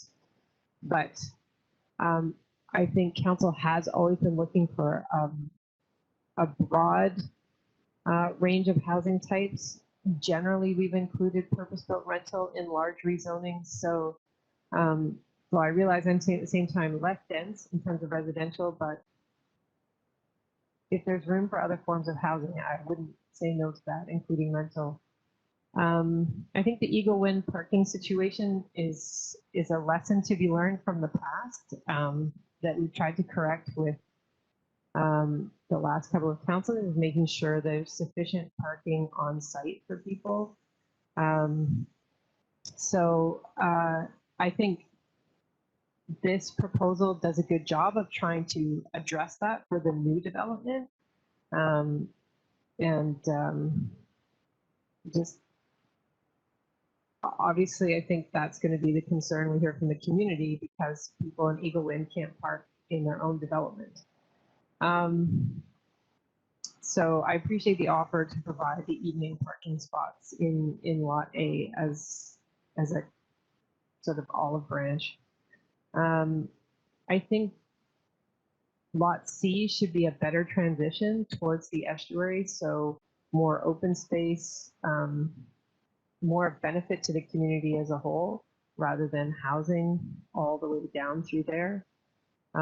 Absolutely agree with staff that more viewscapes need to be taken into consideration, especially with Lot B, that constant front of the building didn't make sense to me. Although it reminded me of a rail car, a big long rail car, but even those get broken up every now and then. So I think there are some things to like in this for sure, but I'm mostly concerned about the amount of density trying to be put into this thin strip of land that certainly has constraints, and I just don't want more letters about people not being able to sleep at night, or that they're not breathing clean air, or, you know, those rail issues are really alive, and we haven't had as many recently because there's way less train traffic, but they'll come back. So that is forefront in my mind. Thanks. Thank you, Mayor Elliott. Council, you may wish to go step A, B, C, address density and fund space mix issues. I'll leave that to you individually. Comments upcoming? Councillor Pettingell. Sure, thank you. So in terms of density and employment mix, I don't have any immediate concerns. It seems like there's a little bit more work and planning going on. For me, it's a reasonable start. I do think I am concerned about accessible public spaces as we generally work towards more density in the downtown for a number of public benefit reasons. We can't lose sight of the importance of that public shared open space. And with the large building fronts that have been discussed already, it's not obvious to me. It doesn't get that feeling, even if it is there. And so trying to figure out how that works in, I think, is important. I think some good points have been mentioned in terms of proximity with rail corridor. I maybe have a little bit more comfort with covenants on title, so a bit of buyer beware, but future councils may still get complaints even with those covenants, so it's not something to completely ignore. In terms of community amenity contributions, I mentioned it earlier, and there's a presentation at UBCM last night. I think it is worth considering pushing more for public childcare expectations rather than a private operator. We know that at least in the short term, all the direction discussion seems to be a lot more upper level government subsidies coming towards those public options. So if we're really interested in having something that's affordable, I think securing that is important. And I think making sure that whatever the childcare there is, that it it serves beyond just this development and it is affordable, I think are pretty important. It's been mentioned, it does seem like there's a good mix of affordable housing units. I'm open to the idea of ownership versus rental, but I also agree that this needs to be more focused on income rather than market prices. Parking, we went on a council bike tour yesterday. It was really great, and even before the tour, the last year, I have noticed, myself anyways, just a drastic change for the better in terms of navigating around our community, especially downtown, on a bike or on foot. And I'm really excited about how things are changing and how much more comfortable and enjoyable it is. And when I saw this development and 500 parking spots, which I equate to 500 new cars, for me, that's just at odds with the incredible progress we have made. And so in my mind, you know, this isn't talking about shifting existing residents and behaviors, but who we're inviting a bunch of new residents into our community. I would prefer to invite people that are planning to come here without a car. And so that's hence my question about covenants or something. Can we set up the expectation that, yes, we'd love to have you here, but you shouldn't expect to have a car. And this isn't a place for commuters to come with 2 cars and you live here and commute to Vancouver. This is for people who are going to live and they're going to walk to work and they don't need a car. We don't need all the extra public expense for the extra 500 cars offsite, other parking elsewhere, other crosswalks and stop signs and stoplights, and that'll come with 500 new cars. So I would prefer to see a lot fewer parking spots here. And a lot more expectation and clarity that this is not a place for people with lots of cars. You come here without a car if you want to live here. So that's in terms of A through E. I have a couple other elements. There was a reference to, I think it's Salish Chief Golden Eagle, and the architecture of the commercial unit is based around his headdress. My understanding is, I'm not sure that has any relation to Squamish Nation. In terms of the headdress, as far as I know, Salish nations or Salish language goes as far as Montana and down to Oregon and so on. So my sense is that we need to really do some work here and make sure that any architectural design is matched to Squamish Nation's culture and history. I appreciate the efforts to think about the peoples whose unceded territories we are inhabiting, but yeah, I think we'd like to see a little bit more work there. And then the final thing I'll mention, summer heat domes, extreme fires, flooding, and then the IPCC reports. We are really, really, really in tough times. And so I would like to see 100% EV charging and 100% zero emissions. And so no fossil infrastructure in this development, period, full stop. That's inclusive of cooking and ornamental. And I think, like the mayor said, this is something that people will see when they come into our town. It's an opportunity to be a real showcase. And so, you know, again, I've said it before, step code isn't the priority. I think it's the emissions. And I think we, for a number of reasons, really need to shoot higher than I'm seeing in this proposal. A lot of comments, but appreciate the opportunity to make them. Thank you. Thank you, Councillor Pennington. Comments, Councillor, I'm not sure if I had an order. I'll proceed with Councillor French and then followed by Councillor Griffin. Okay. Oh, did I missed you, Councillor? Go ahead. Councillor. No, I'm prepared to wait. That's fine. But thank you all.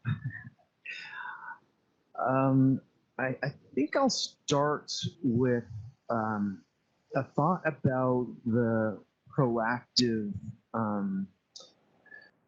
what we're seeing from this developer as a proactive response to the current situation in the neighborhood.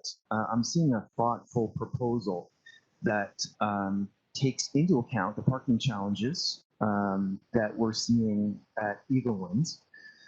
So I appreciate that any developer that takes an overall responsible look at the properties all around and provide some solutions to existing problems in the neighborhood. So there's that. And so I'll move to A, the density and employment space mix. I think what we're seeing here is appropriate. Again, echoing what the mayor's thoughts on this, the density being high, and I think at the appropriate top end of density for this space. B, the development proximity to the rail corridor. There's no doubt that this development is close to the rail corridor, and I think that we need to assume that the line is going to experience increased use in the future and plan and design for increased rail operations in that area. So overall, proximity to the rail corridor, I think we can live with it the way that it's currently laid out. Sure wouldn't want any habitable space to get any closer to the rail corridor. And then C, the community amenity contribution offer, I think is appropriate.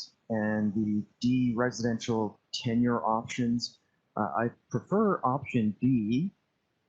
It potentially provides a unique affordable ownership scenario that will provide reasonably priced housing options for a missing middle group that I think needs more attention. And again, echoing the mayor's thoughts, I prefer tying that scenario to income as opposed to market pricing. The parking scenario as outlined in E, I think is fine. And then just a few other notes to go along with all of this. I think the viewscapes are acceptable and well thought out.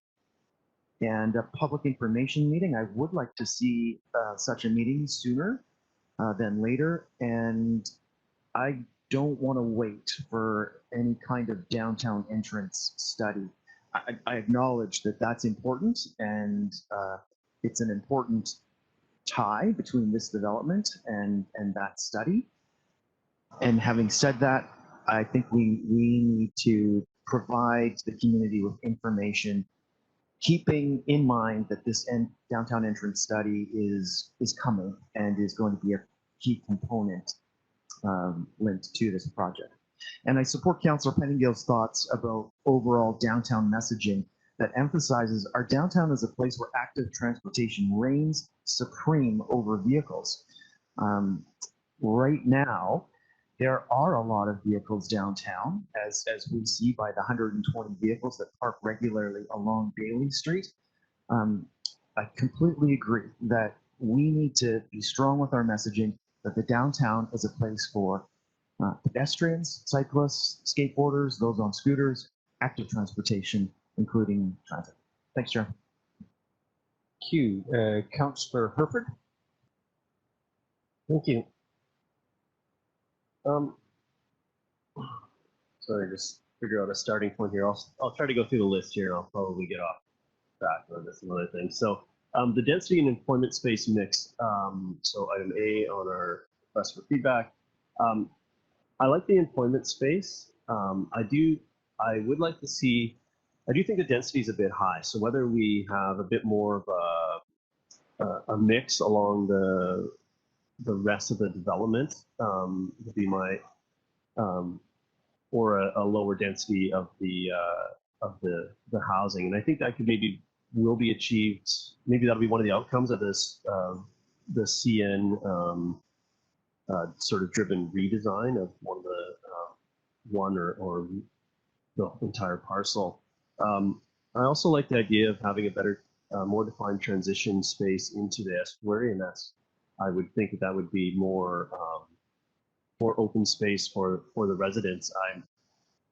I see the CN, the noise and safety requirements sort of becoming the green space behind, and I don't know if that's that livable for the residents and not really a gain for the community as a whole. So I see some room at that far west end to maybe address some of that, and maybe I hold out hope that the work driven by CN on the setbacks and so on might just sort of come out to that, but I would like to see something there. I think the residential tenure options, I do like having an ownership option. I think that's something that, well, it's in our strategic plan. I can see it over Councilor Ray's shoulder. Extend affordable housing program by 2022 to provide affordable home ownership options, and this hits that. And I would be willing to entertain having that over a rental option in this particular development, as it'd be the first of its kind. So I'm supportive of that. There's some policy work to be done as to how that gets executed. So I acknowledge that's not an easy thing to consider, and it will trigger some more work. But I'm here and ready to do that work. What else do I see? The parking. I think this does a good job with the parking as it's presented. Although in my earlier comments, we're talking about a fairly sizable changes to the potentially sizable changes to the overall. But I do think they have a good eye to the parking, and Councillor Pettingill's points are well made, and I find myself leaning more towards that as well. So maybe there is work to do here with the parking, and given that we're able to set the expectations for these new residents, I think I think we could go a little bit more aggressive there. I don't know about.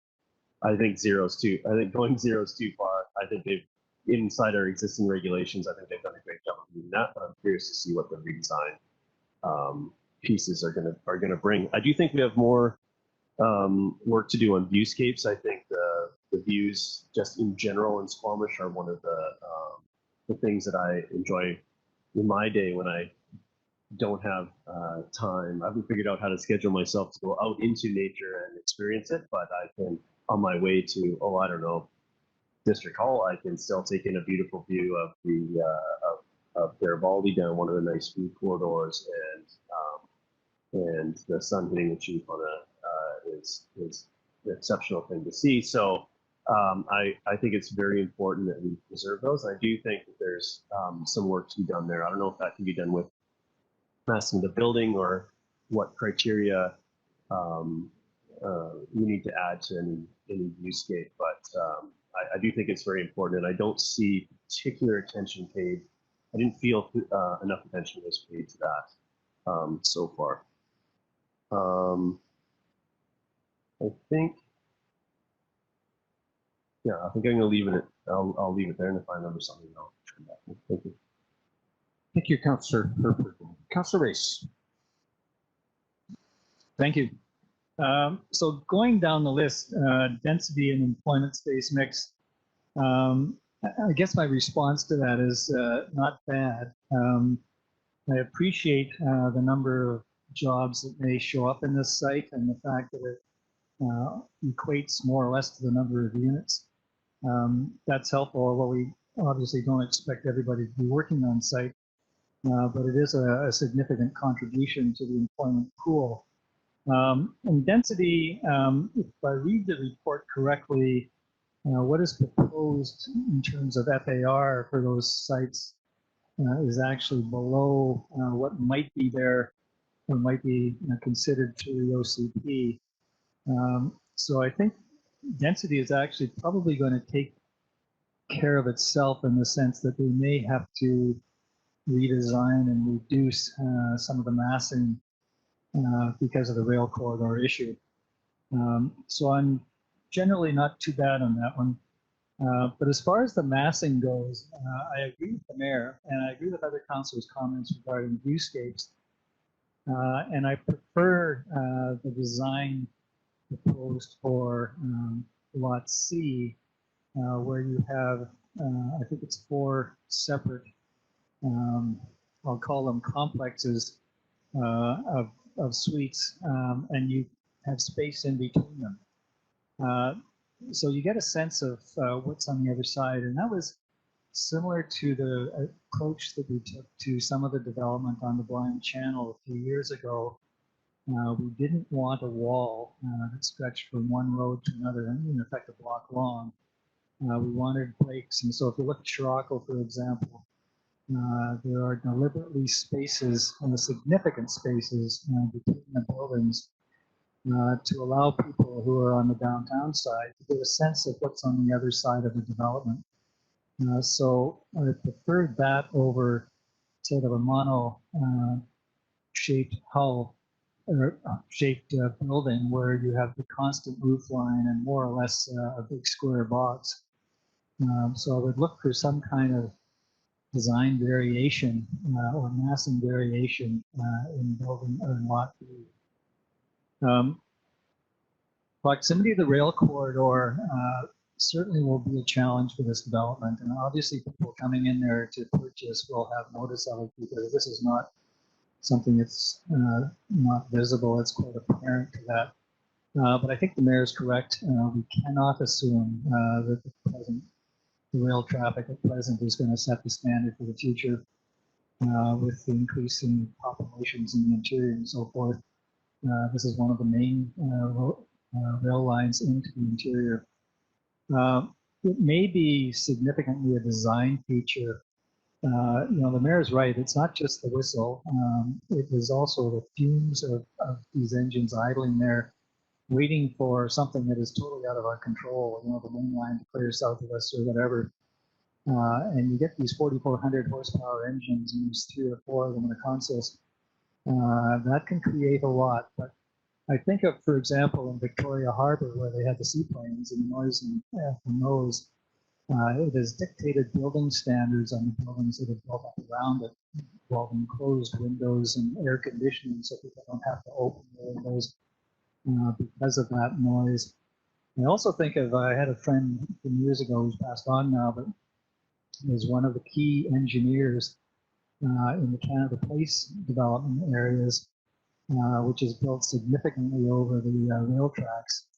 And he told me that at a certain point in the foundation, you put a layer of rubber around it to stop the vibration. So there may be engineering solutions to some of this, but I think we certainly do have to take the approach that there is going to be increased rail traffic in the future.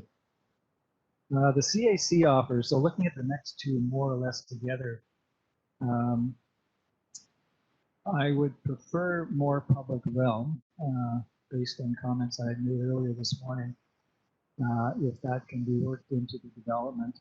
I know the site is quite constrained, but still, I think it's important for each development to contribute its share of public realm. I am frankly ambivalent at this stage between ownership or not of units proposed. In other words, options A and B, or A or B. I think we have to consider this in line with our housing policy, and I think where we come to in our housing policy, I think will dictate part of the answer to this. If we are prepared at this point or in the near future to go to an ownership model for some of our affordable housing, then this might be the first opportunity and we should consider it. It is, I think, difficult to tie the ownership price because this is a one-time sale by the developer to a purchaser and tie that to income because then the developer would just be looking for people with higher income, so they get a higher price. So I think if we're going to tie it to income, then we're talking about a rental model. If we're going to tie it to something below market resale and control resale in that fashion, then ownership is a possibility. But I think there are other examples out there, and this Housing Association Corporation has lots of experience in that, and we have things to look at. Parking is no question an issue in this place. area. Generally speaking, I don't think it's the obligation of one development to provide parking that should have been provided in another development. So I'm not particularly sympathetic, frankly, to the comments that were attached to the report. from people in the neighboring development complaining about loss of parking. They should be parking on their own development.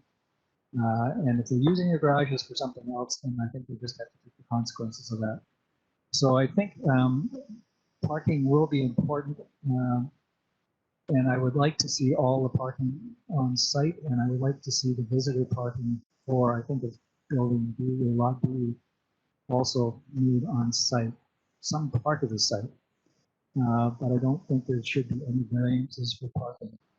And if the developer wants to make it, oh, my mic's dying, hang on.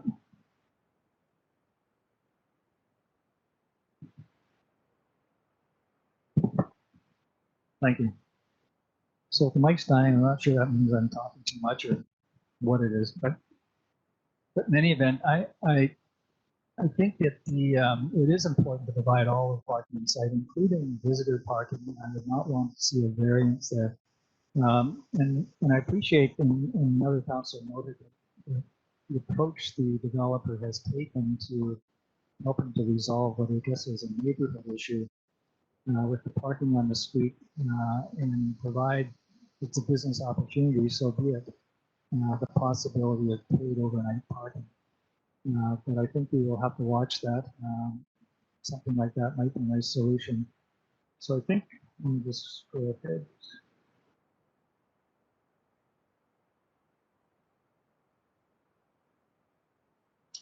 Yeah, I think generally those are my comments. Thank you.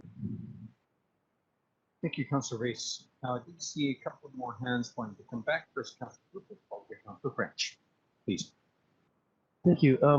One of the outstanding pieces was the timing of the public hearing. I forgot to comment on that initially. I would like to know the timeline around the entrance study, as it would be helpful, but if the timeline of that entrance study is well over the horizon, then it may be appropriate to proceed without. But I would like to have that bit of information before committing to a hard time, a hard timeline, because I do feel that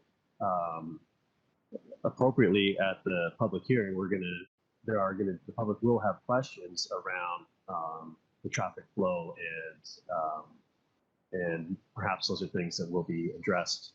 I would expect them to be addressed in this entrance study. So it would be helpful if those timelines conveniently lined up, although these things seem to rarely do that. I know that council's made a lot of comments here today, and we have the CN comments that will result in some level of redesign. So I don't know that it's appropriate to go to public with the project as it stands, as there's still a few more moving pieces.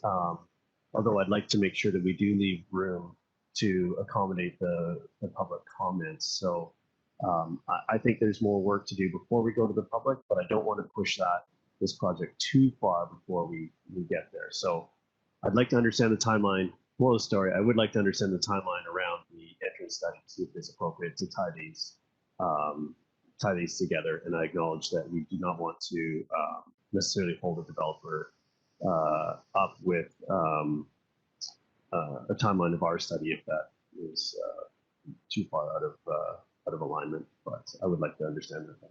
Thank you. Councillor French. Thanks, Chair. 3 more thoughts.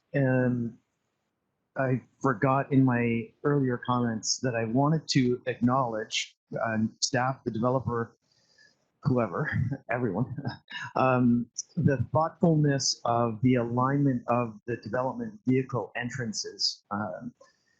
We certainly do not want a repeat of the Garibaldi Way scenario between Highway 99 and Black Tusk Way, where there are multiple unaligned movements between those streets. So I'm encouraged to hear that thought is being put into aligning those various traffic movement points so that there's safe movement of vehicles along Bailey. And one of the things that Councillor Race, a phrase that he used, really painted a great picture for me. And the phrase was space in between, and in reference to Lot B. breaking that up. And I think that if there was space in between and that block was broken up a little bit, it would create greater possibility for public realm space, which I think would be beneficial to this development if we saw a bit more public realm space. And then also incorporating the thought that Councillor Herford had of creating more open and public realm space at the western end as a gateway into the estuary. And I really see that forested estuary area being the playground of this development, not necessarily the open spaces within the development. It's a few steps off the property and into the natural setting that we have in that estuary area. And then my third and final thought was just my observation that I didn't see much or any mention of public art in this report, and we're probably a little early in this process to talk about public art. One of the things that I think is a real strength for the Scirocco, Mistral, that whole stretch is the public art elements that we see in that development. The salmon, bike racks, they're just a great addition to that development, and I see that kind of public art possibility for this particular space. Thanks, Chair. Thank you, Councillor French. I'll go back to Councillor Pettigo. Yeah, thanks. I'd just like to reiterate and maybe clarify a little bit. I am still concerned about adding 500 new cars to the downtown, which is what I see if we maintain the parking ratios. And I'm concerned about the cost that adds to existing residents in terms of the infrastructure offsite to support all those new vehicles. And so I would be comfortable. I said earlier I was open, I think, to the idea of the general density of the development. And that's true if we can figure out a way to do that density without all the cars. But if we're, I think, as a council determined to maintain that resident to parking and therefore car ratio, I would like to see a lot less density overall, because I just, one way or another, I'm not very comfortable at this point adding 500 new cars if we can avoid it. Thank you. Very good. I'll try to be as brief as I can. Did I miss anybody who wanted to come back? We are a little bit over time. I'll do that now. Councillor Race, if you'd like, I'll go to you for additional comments. Thank you, and I'll be brief. Councillor French reminded me of something when we talked about public art, and that is part of this development in Lot A fronts on Cleveland Avenue. And looking at the overhead plan, part of that frontage is a parking lot. And so we might give some consideration to somehow dressing that up. I realize parking spaces at a premium, but pay attention to the frontage on Cleveland Avenue and the design of that. But the second point was with respect to the public information meetings, not public hearing, to be precise, because public hearing is part of the zoning process and comes after the second reading. So I think what we're talking about is public information meetings. And while it may be early in some circumstances to schedule one now, this might be one of those developments where we have more than one. And we might want to get rid of some neighborhood concerns or try to alleviate some neighborhood concerns at an early stage and have the developer give an information meeting relatively soon. And then another one a little bit later on with some refinements.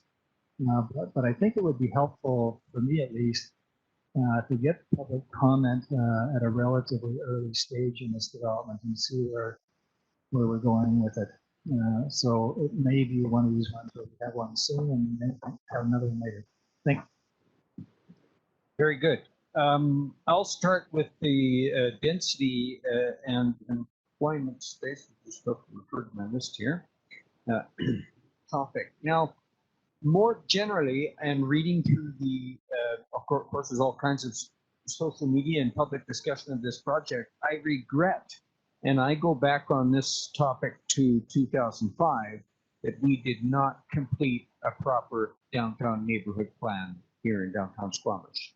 We went back to it 3-4 times and never did complete the plan according to the original vision, which would have given more attention and conducted better public engagement, more full public engagement on land use and density, for example, at this site. We just never did go to the public and had the process I feel that the downtown deserved. And I think this is reflected in the confusion and concerns generally regarding the developments downtown. So land use and density are fixed. This conforms to the vision that we currently have, however that was arrived at. But nonetheless, I'm concerned that the density employment space mix, there's some aspects of it I don't know, I don't understand properly in this, and in particular, the implications for parking. The balance of office, residential, I would like to understand better the implications for parking within this development. I'll come back to parking. Related to density employment, although not specifically requested by staff as a topic, is form and character. I'm going to cite the architect in one of the reports attached to, quote, create an entrance and sense of arrival for the downtown and to include iconic architectural features and public art. The design of the building for this site is in of itself an iconic architectural feature. I have no complaint with that. This is a good, bold vision. However, I think at this location, with so many stakeholders in a neighborhood that is already dense with the residents, that the architecture must respond to the neighborhood as well as the Cleveland frontage. And nothing wrong with the visions and concepts, but I think that as my colleagues have already pointed to, there's attention needs to be given, new consideration needs to be given, or additional to Lot B, the massing and the facade there. And I'll come back to the facade and the colors. I am appalled at when I come up to the top floor of a building downtown and survey the landscape, I see nothing but brown, beige, and gray. In fact, those colors are specified in our DPA guidelines that came about 15 years ago. The people who wrote those guidelines don't live here anymore. In fact, they never did spend much time in Squamish. I knew some persons personally, nothing against them, but that's not Squamish vernacular. What is Squamish vernacular? I think we must revisit our DPA guidelines regarding color. The current guidelines and statements in those guidelines have no aesthetic or cultural rationale whatsoever. Moving on to the railway proximity guidelines, I think that it's important to consider how new they are for our policy and OCP in particular. This OCP is the first one that incorporated those Railway Association of Canada, Federation of Canadian Municipalities guidelines. And I think we're doing good work already. This is the third project where we're giving them close consideration. The railway use is not predictable in future. It never has been, you can see from the past. And so I see it's clear that there's more work to do in responding to those guidelines, in dialogue with CN and work with consultants working on it. My biggest concern would be noise. Of course, that we are learning more about other issues with railway proximity. This is important. There's more work going on. I will make one just small recommendation that as it is in our OCP, it should be highlighted in the policy table, and I'm going to miss what it is, table number 4, but in the table in the report to council, it lays out the specific policy. It is one of them. It is one that should be specifically addressed as a category policy that we address and laid out this way in our reports. On the issue of community amenity contribution officer, I'll just be brief. I'll go for option B, affordable housing emphasis. I think it's right for this location. On the issue of D, residential tenure options, I'm inclined to support the rationale of Councillor Race.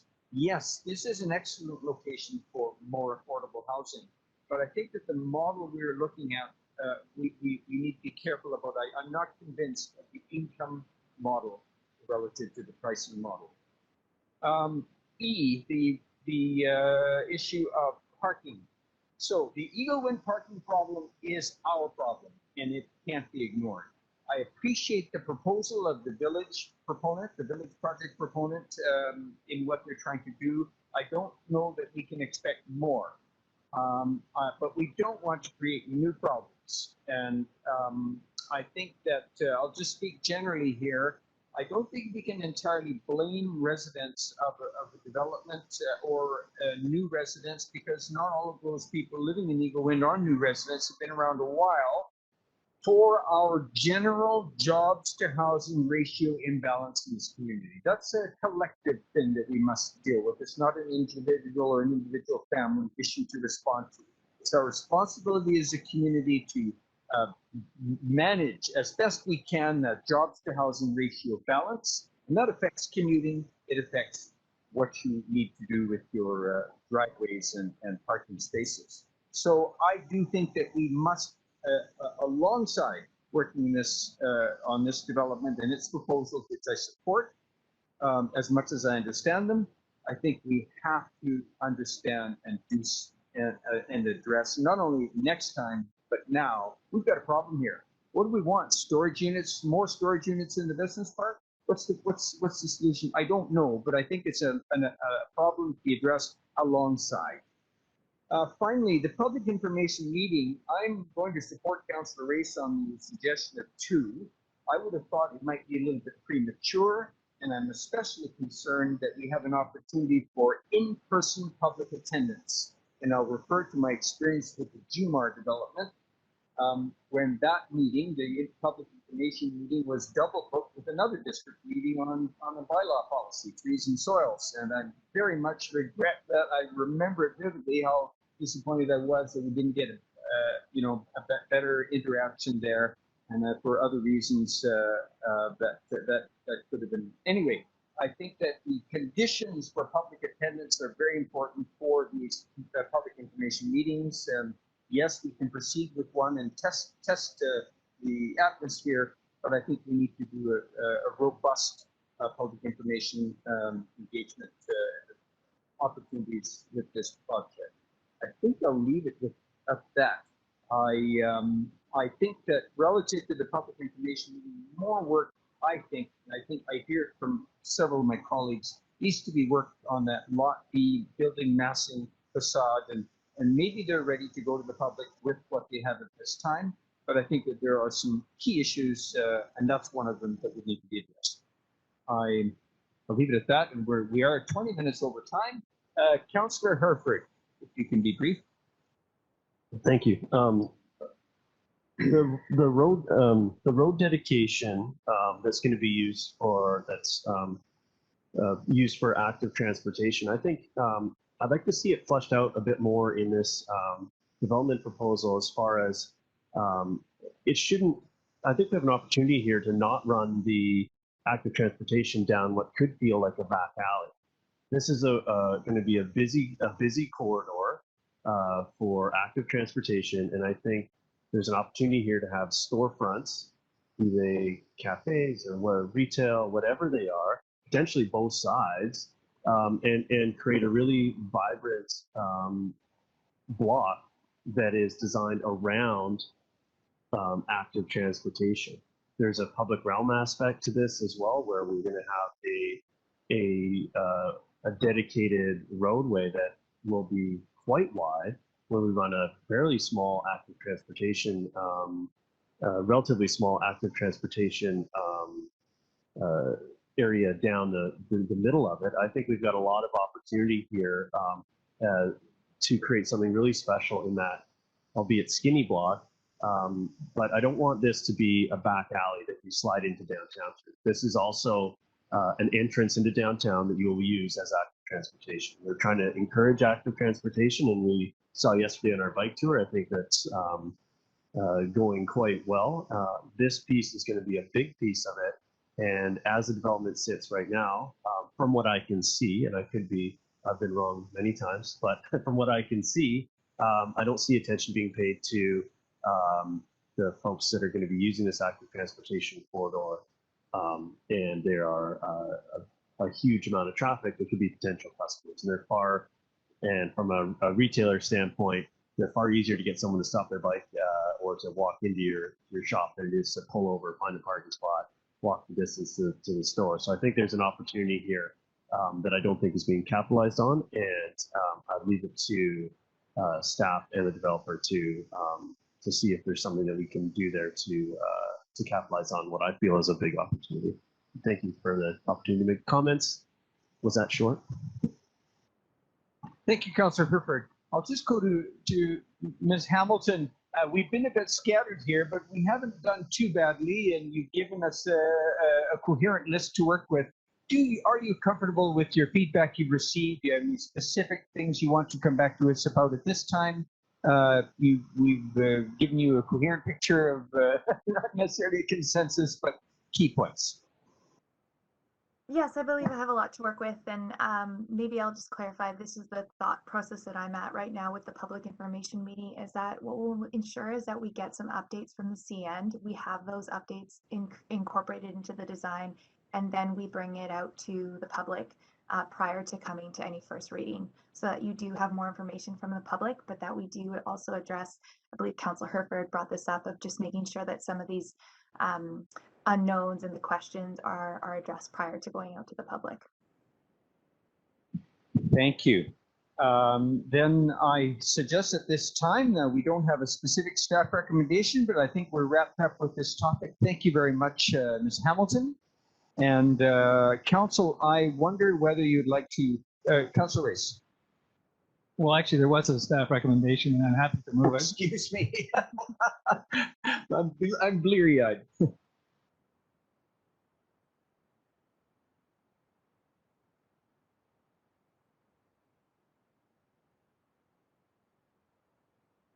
That was my motion. Moved by Councillor Race, seconded by Councillor Herford. None opposed. Oh, Councillor Pettingill? Just a comment. Just trying to sneak in a last thought. Would really love to see, and I guess it's up to the developer if they want to take a stab at this or not, but what it would look like with a lot less parking and a lot more affordable housing units, a lot more daycare space. So just sort of a comparison to see what the choices might be and see the public's reaction to that. Would be greatly appreciated, but otherwise we'll be supporting the resolution. Thank you. Very good. I see none opposed. The motion is carried.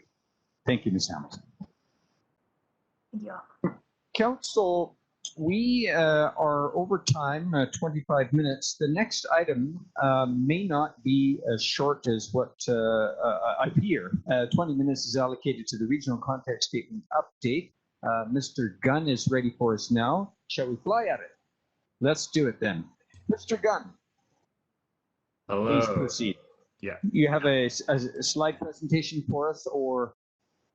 I do. I have a brief slide presentation for us. Very good. Of course, we've done our homework. Thank you. And I also think it will be fairly brief, but we'll see. I'm just going to get my slide. Okay. Are you able to see the correct thing right now?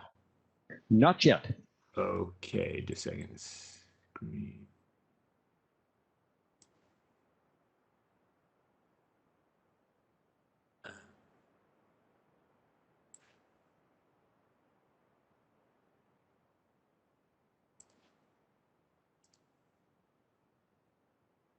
Okay, how's that look? You're good to go, Mr. Gunn. Great, thank you very much. Hello, Council. I'm Matt Gunn, a community planner for the District of Squamish. Today, I'm presenting the proposed regional context statement update. I'll keep it brief, but with this item, we can't avoid getting a bit into the weeds of local government planning. So while I'm sure each of you have an entire seat at your disposal, you're only going to need the edge. Okay, that was my joke. I'm going to start out with a brief overview of what a regional context statement is and why we need one. To get there, we need to start at regional growth strategies, which are intended as strategic plans that direct long-term planning for regional districts and municipal official community plans. Under provincial legislation, municipalities such as Squamish that are located in a regional district with an adopted regional growth strategy must include a regional context statement in their OCP. Regional context statements must be accepted by the board of the regional district. Regional context statements must specifically identify the relationship between the official community plan and the regional growth strategy content, and how the official community plan is to be made consistent with the regional growth strategy over time. In addition, regional context statements and the rest of the OCP must be consistent. I've got another quick way to explain what I just said a bit graphically, and that's the end of the background context. But I just want to show how these documents relate to each other. So the SLRD adopts a regional growth strategy, the strategic planning document for the regional district. The District of Squamish adopts an official community plan. And then the District of Squamish must write a regional context statement that is accepted by the board. And that regional context statement has to be consistent with our OCP. So that's a big critical thing. Our OCP and the context statement that we write, which becomes adopted as part of the OCP, it must be consistent. And then that RCS, the regional context statement, identifies how our OCP relates to the regional growth strategy. And if there's any areas where they aren't in alignment, the RCS identifies how the OCP can be made consistent with the regional growth strategy over time. So in October of 2019, the SLRD board adopted an updated regional growth strategy. It was a fairly significant review and update of the existing goals and strategic directions. They included 2 new goals, food systems and climate change. And as per the Local Government Act, we had to update our regional context statement and submit it to the Regional District Board for acceptance within 2 years of adoption. So that's where we are right now. We need to submit our new regional context statement. So we've drafted the new regional context statement, and it's a riveting policy document. It's included in the regional, in the report to council as a 20-page table of concordance, highly recommended to those who are suffering from insomnia. As a quick summary, there is substantial consistency between the district and the SLRD's documents. The district OCP policies are well aligned with all the goals and strategic directions within the regional growth strategy. SLRD planning staff have reviewed our draft regional context statement and have indicated that they have no concerns or suggestions for improvement. So we don't anticipate issues with the SLRD accepting the regional context statement. So the recommendation is that council approve the following resolutions, that they receive the report, and that they endorse the regional context statement to go to the board of the SLRD for acceptance. And that's it. That's the end of my presentation. Thank you, Mr. Gunn. I'm going to go to council for questions or suggestions. Indeed, I may have a couple of suggestions myself, but we'll first go to any questions, council? Councilor Pingo. Thank you. Just wondering, like looking through II, there's some areas where there's opportunity for more compliance, possibly, or some cases where maybe our OCP is fairly general, or maybe even less general, to my mind, than the growth strategy, and so it's not inconsistent, but it maybe doesn't have the level of specificity, and or there's some cases, especially around the climate area, where I think in my mind, our OCP is fairly general, but our community climate action plan maybe does sort of fill in the gaps. And so I'm just wondering if you can speak to that, and where there are sort of loose ends or things are not quite the OCP, but they are another policy we have, how that plays into all of this. Absolutely. And through you, Councillor Anderson. Yeah, so the OCP does, in a few instances, create some general policies that the district has then created further documentation to implement some of those goals. And, the climate change action plan is a great example of that. When we updated our OCP that we are currently using, there were a whole spectrum of past policies that had been created in the lead up to that process. And at that OCP update, we brought all of those documents in and synthesized them into the policies in the OCP. And so it would be expected that in our next round of OCP update, whenever that happens, that we would take the more recent policy documents and again bring them into the OCP to further refine that OCP documentation. And so the Community Climate Action Plan and the OCP kind of being synthesized in a future update is expected and likely. And so the goal here is to ensure that in terms of the regional context statement, that we have the right bridging between our OCP and the regional growth strategy. And I think even though some of those policies in the OCP may be a bit more general and that more specific things exist in other documents, we still are well aligned with the RCS, with the regional growth strategy. In the future, I think if we want to bring that stuff into the OCP, that is fully something that we should do. I think it would be expected. And, you know, we could identify some of those things at this point or in the next OCP process. But we still have, I think, good alignment with the regional growth strategy. So we could identify those things that we want to bring into the OCP at this point, or we could do it later as part of the OCP process when it gets updated. Thank you, Mr. Gunn. Further questions or comments? Councillor Race. Thank you. Just a comment on the last point, because I think we have to keep in mind that one of the debates when we went into the regional growth strategy was the amount of municipal autonomy that we might lose.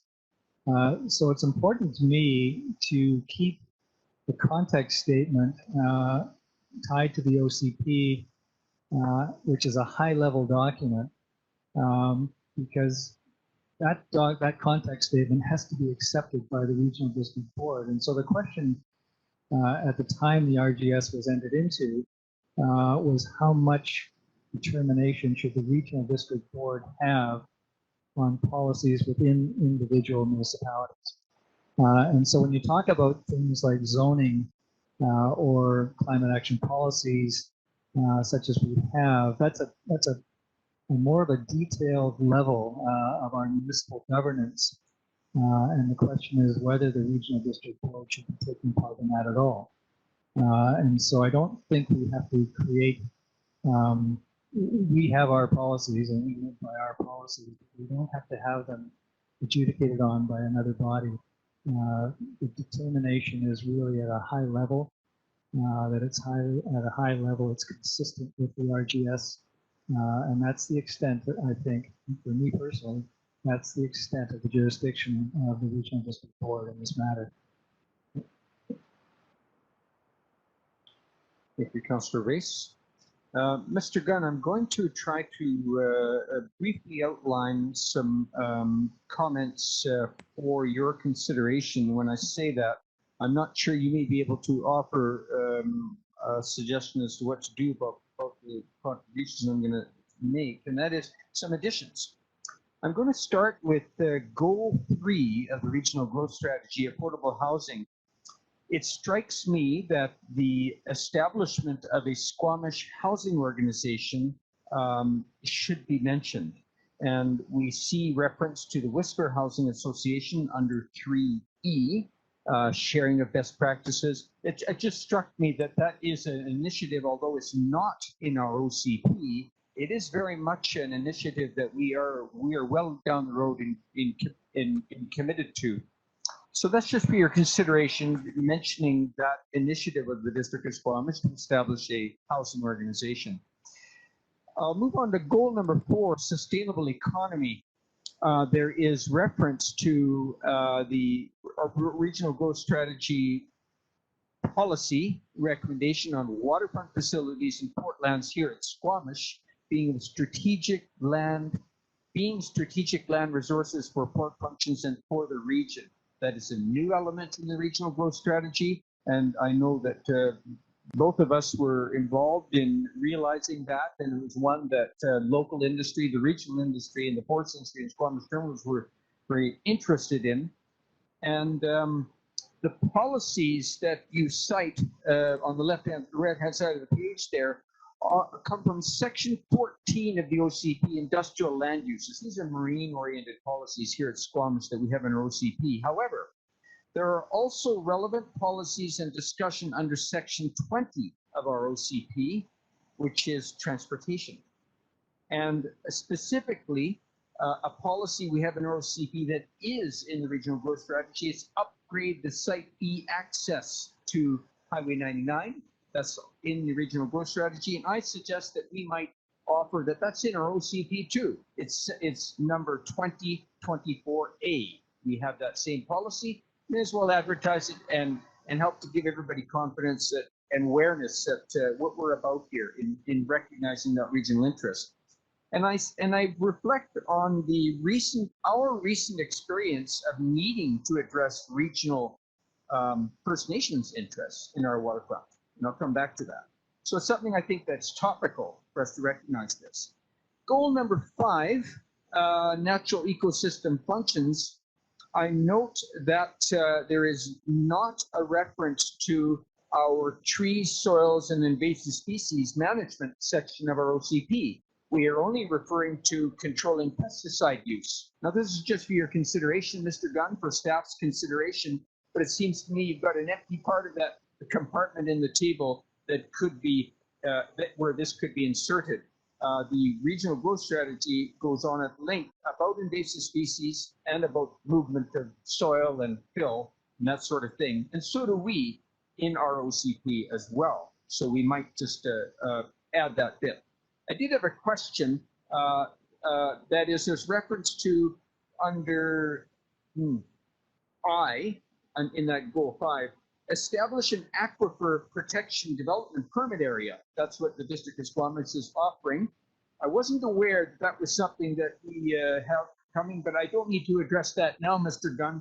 But I'll just highlight it as something that I wasn't aware that this was something forthcoming from staff. Would like to learn more about it at some point.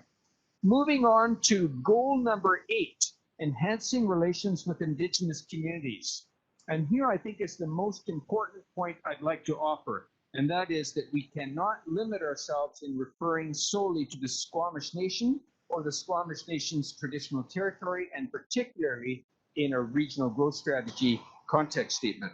I'll cite from the goal 8 on our comments, and it says, addressing long-term, this is a District of Squamish, addressing long-term land, water, and resource planning and economic development opportunities within Squamish Nation's traditional territory, and referrals for land use and economic development matters and policy initiatives and programs of mutual interest and importance. We have 6 First Nations in the southern part of the Squamish-Lillooet Regional District, and sorry, 7, including Squamish Nation.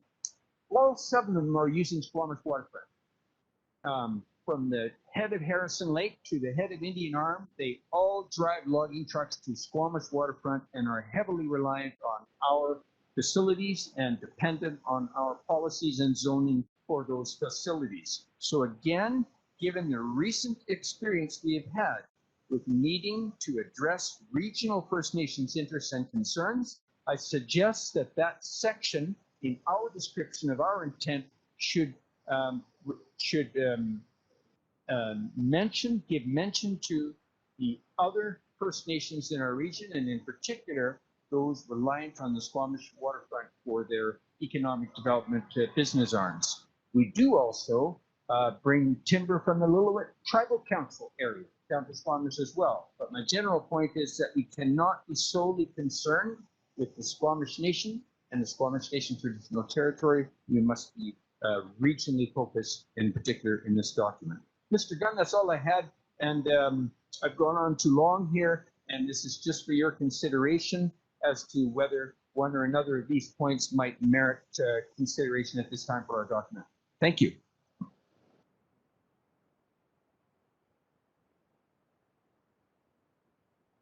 Councillor Pettingill?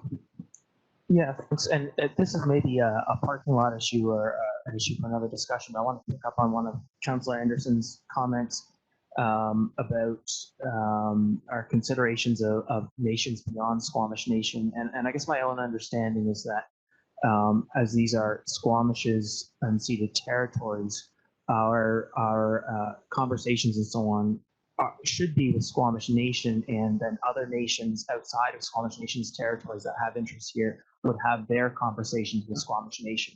And that is how the sort of discussions and so on would flow because of whose unceded territories there are. And again, maybe I have some learning to do, but that's sort of how I have looked and thought about this. And so just maybe a counterpoint there. Thank you. To the comments, Council? I'm just looking at the staff recommendation, Mr. Gunn, if we're ready for that. Councillor Race? Oh, I'm sorry. Did I miss you, Mr. Gunn? Go ahead.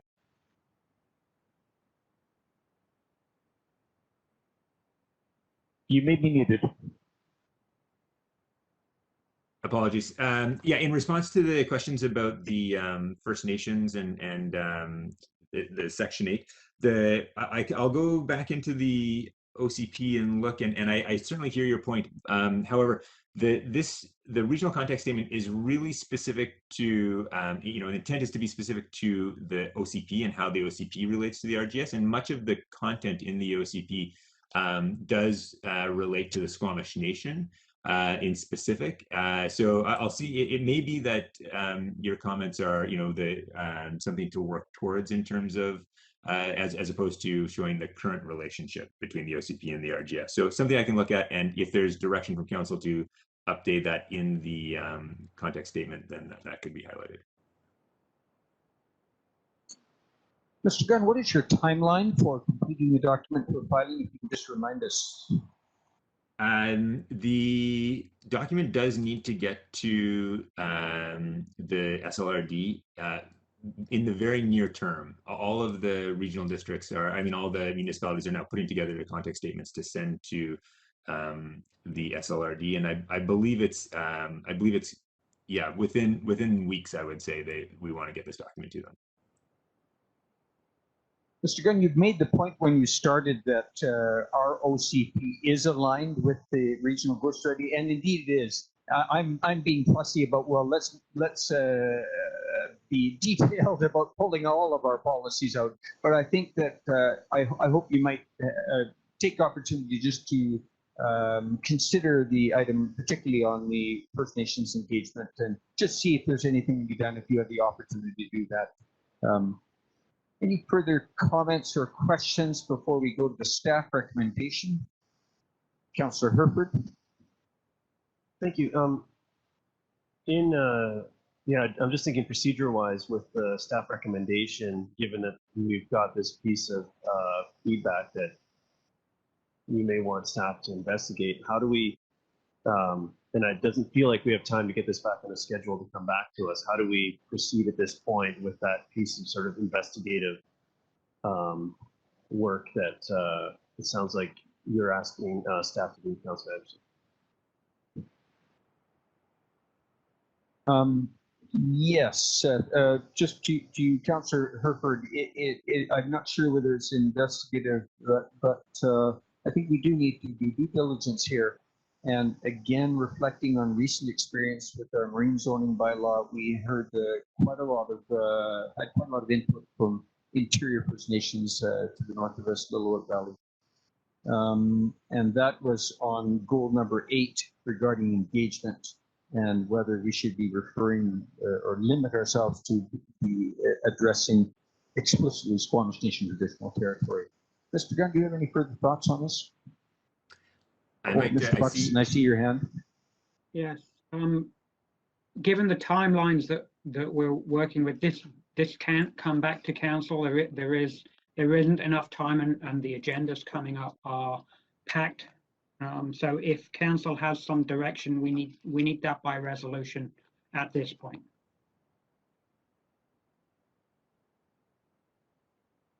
Councillor Race. Yeah, thank you. With respect to the comments that I've heard, I don't think, from my perspective, that those are necessary additions or alterations to the context statement. I think, and I'll go back to my first comment, I think that those types of things are kind of the detail that is, in some cases, 1 or 2 levels below the high level of the OCP. Context statement is quite a specific document, as I understand it, and it is only to relate to what exists in our OCP right now. It's a snapshot versus the regional growth strategy. So the comments that I've heard are not directly on that level. They're actually details below that, and while they're certainly important comments, I'm not sure that they're really the subject of the regional context of the context statement. So with that in mind, I'm prepared to move the staff recommendation to endorse it. Councillor Herford, do you second Councillor Rice's motion? Any discussion? Councillor Pettigrew? Yes, thank you. I will be supporting this. Like I mentioned in my comments, I think there are some areas where ROCP doesn't explicitly cover maybe some of the things in the regional growth strategy. In a number of those cases, other policy like the Community Climate Action Plan, I think does specify that lines clearly. And so overall, I think there is strong alignment, and I think the context statement generally captures that. There are a few opportunities where maybe we do have a bit more work to do, but on the whole, I don't see holding this up. I can't help myself for calling it out. The regional growth strategy does specifically talk about lobbying around fossil fuels and LNG and so on, and maybe that's an opportunity for greater compliance from our part. But overall, I think there is good alignment here, and I appreciate the staff work. Thank you. Councillor Frank? Thanks, Chair. This regional context statement and the regional growth strategy effectively limit our community's future economic development in that it discourages potential future resort development. There's much in the updated regional context statement that I support. The wording around transportation, affordable housing, reconciliation, regional collaboration, climate change, and food protection systems. It's all great. The limits, though, that it places on future tourism and outdoor adventure development prevents me from voting in favor of this motion, so I won't be supporting. Any further comments? I will just offer that I might have prefaced my comments with particularly on the first Squamish Nation Traditional Territory item under Goal 8 as a question. I might have framed it as a question because I'm unsure of it, but I've made my point, I suppose. I will be supporting the motion to proceed as is. I've made my point. I think we must be careful of this. We have been caught.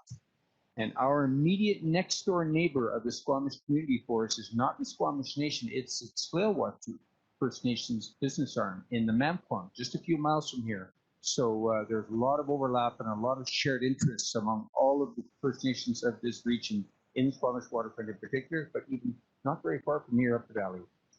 So I've expressed myself on this, and I'm happy to support the motion as is. So, Councillor Herford?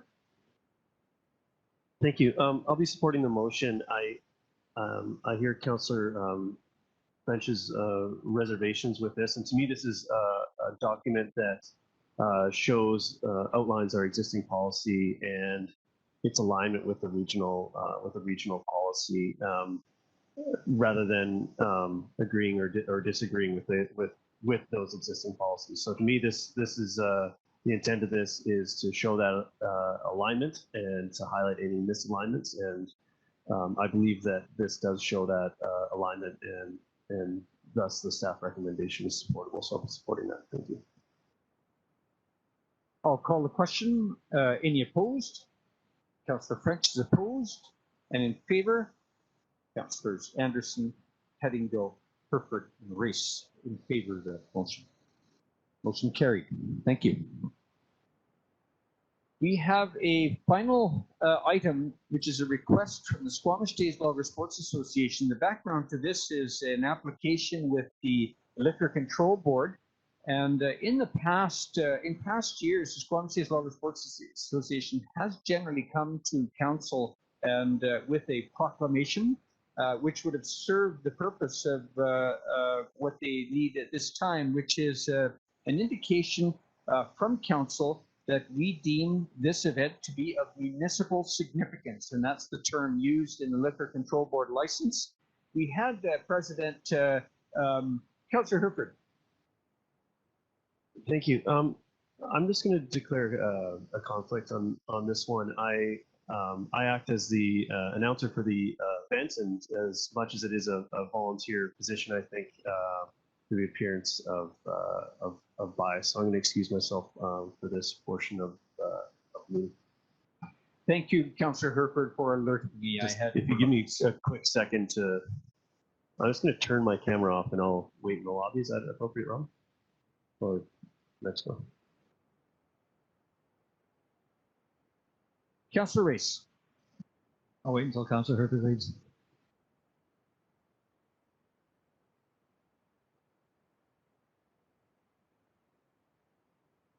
I'll move the recommendation. A seconder, Councillor Pettingill. We trust that this will be.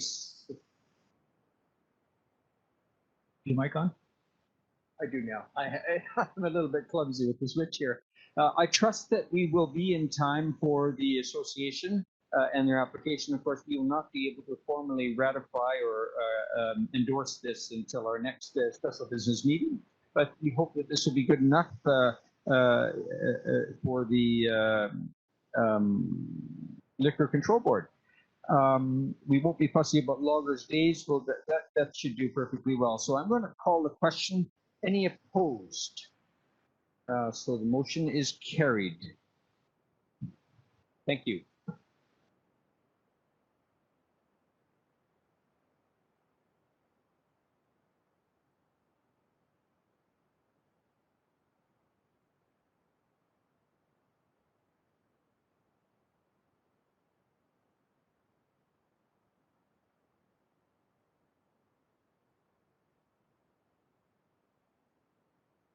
Welcome back, Councillor Herford. Now I will entertain a motion to terminate. Councillor Herford, thank you. Councillor Seconder, any opposed? Carried. Thank you very much.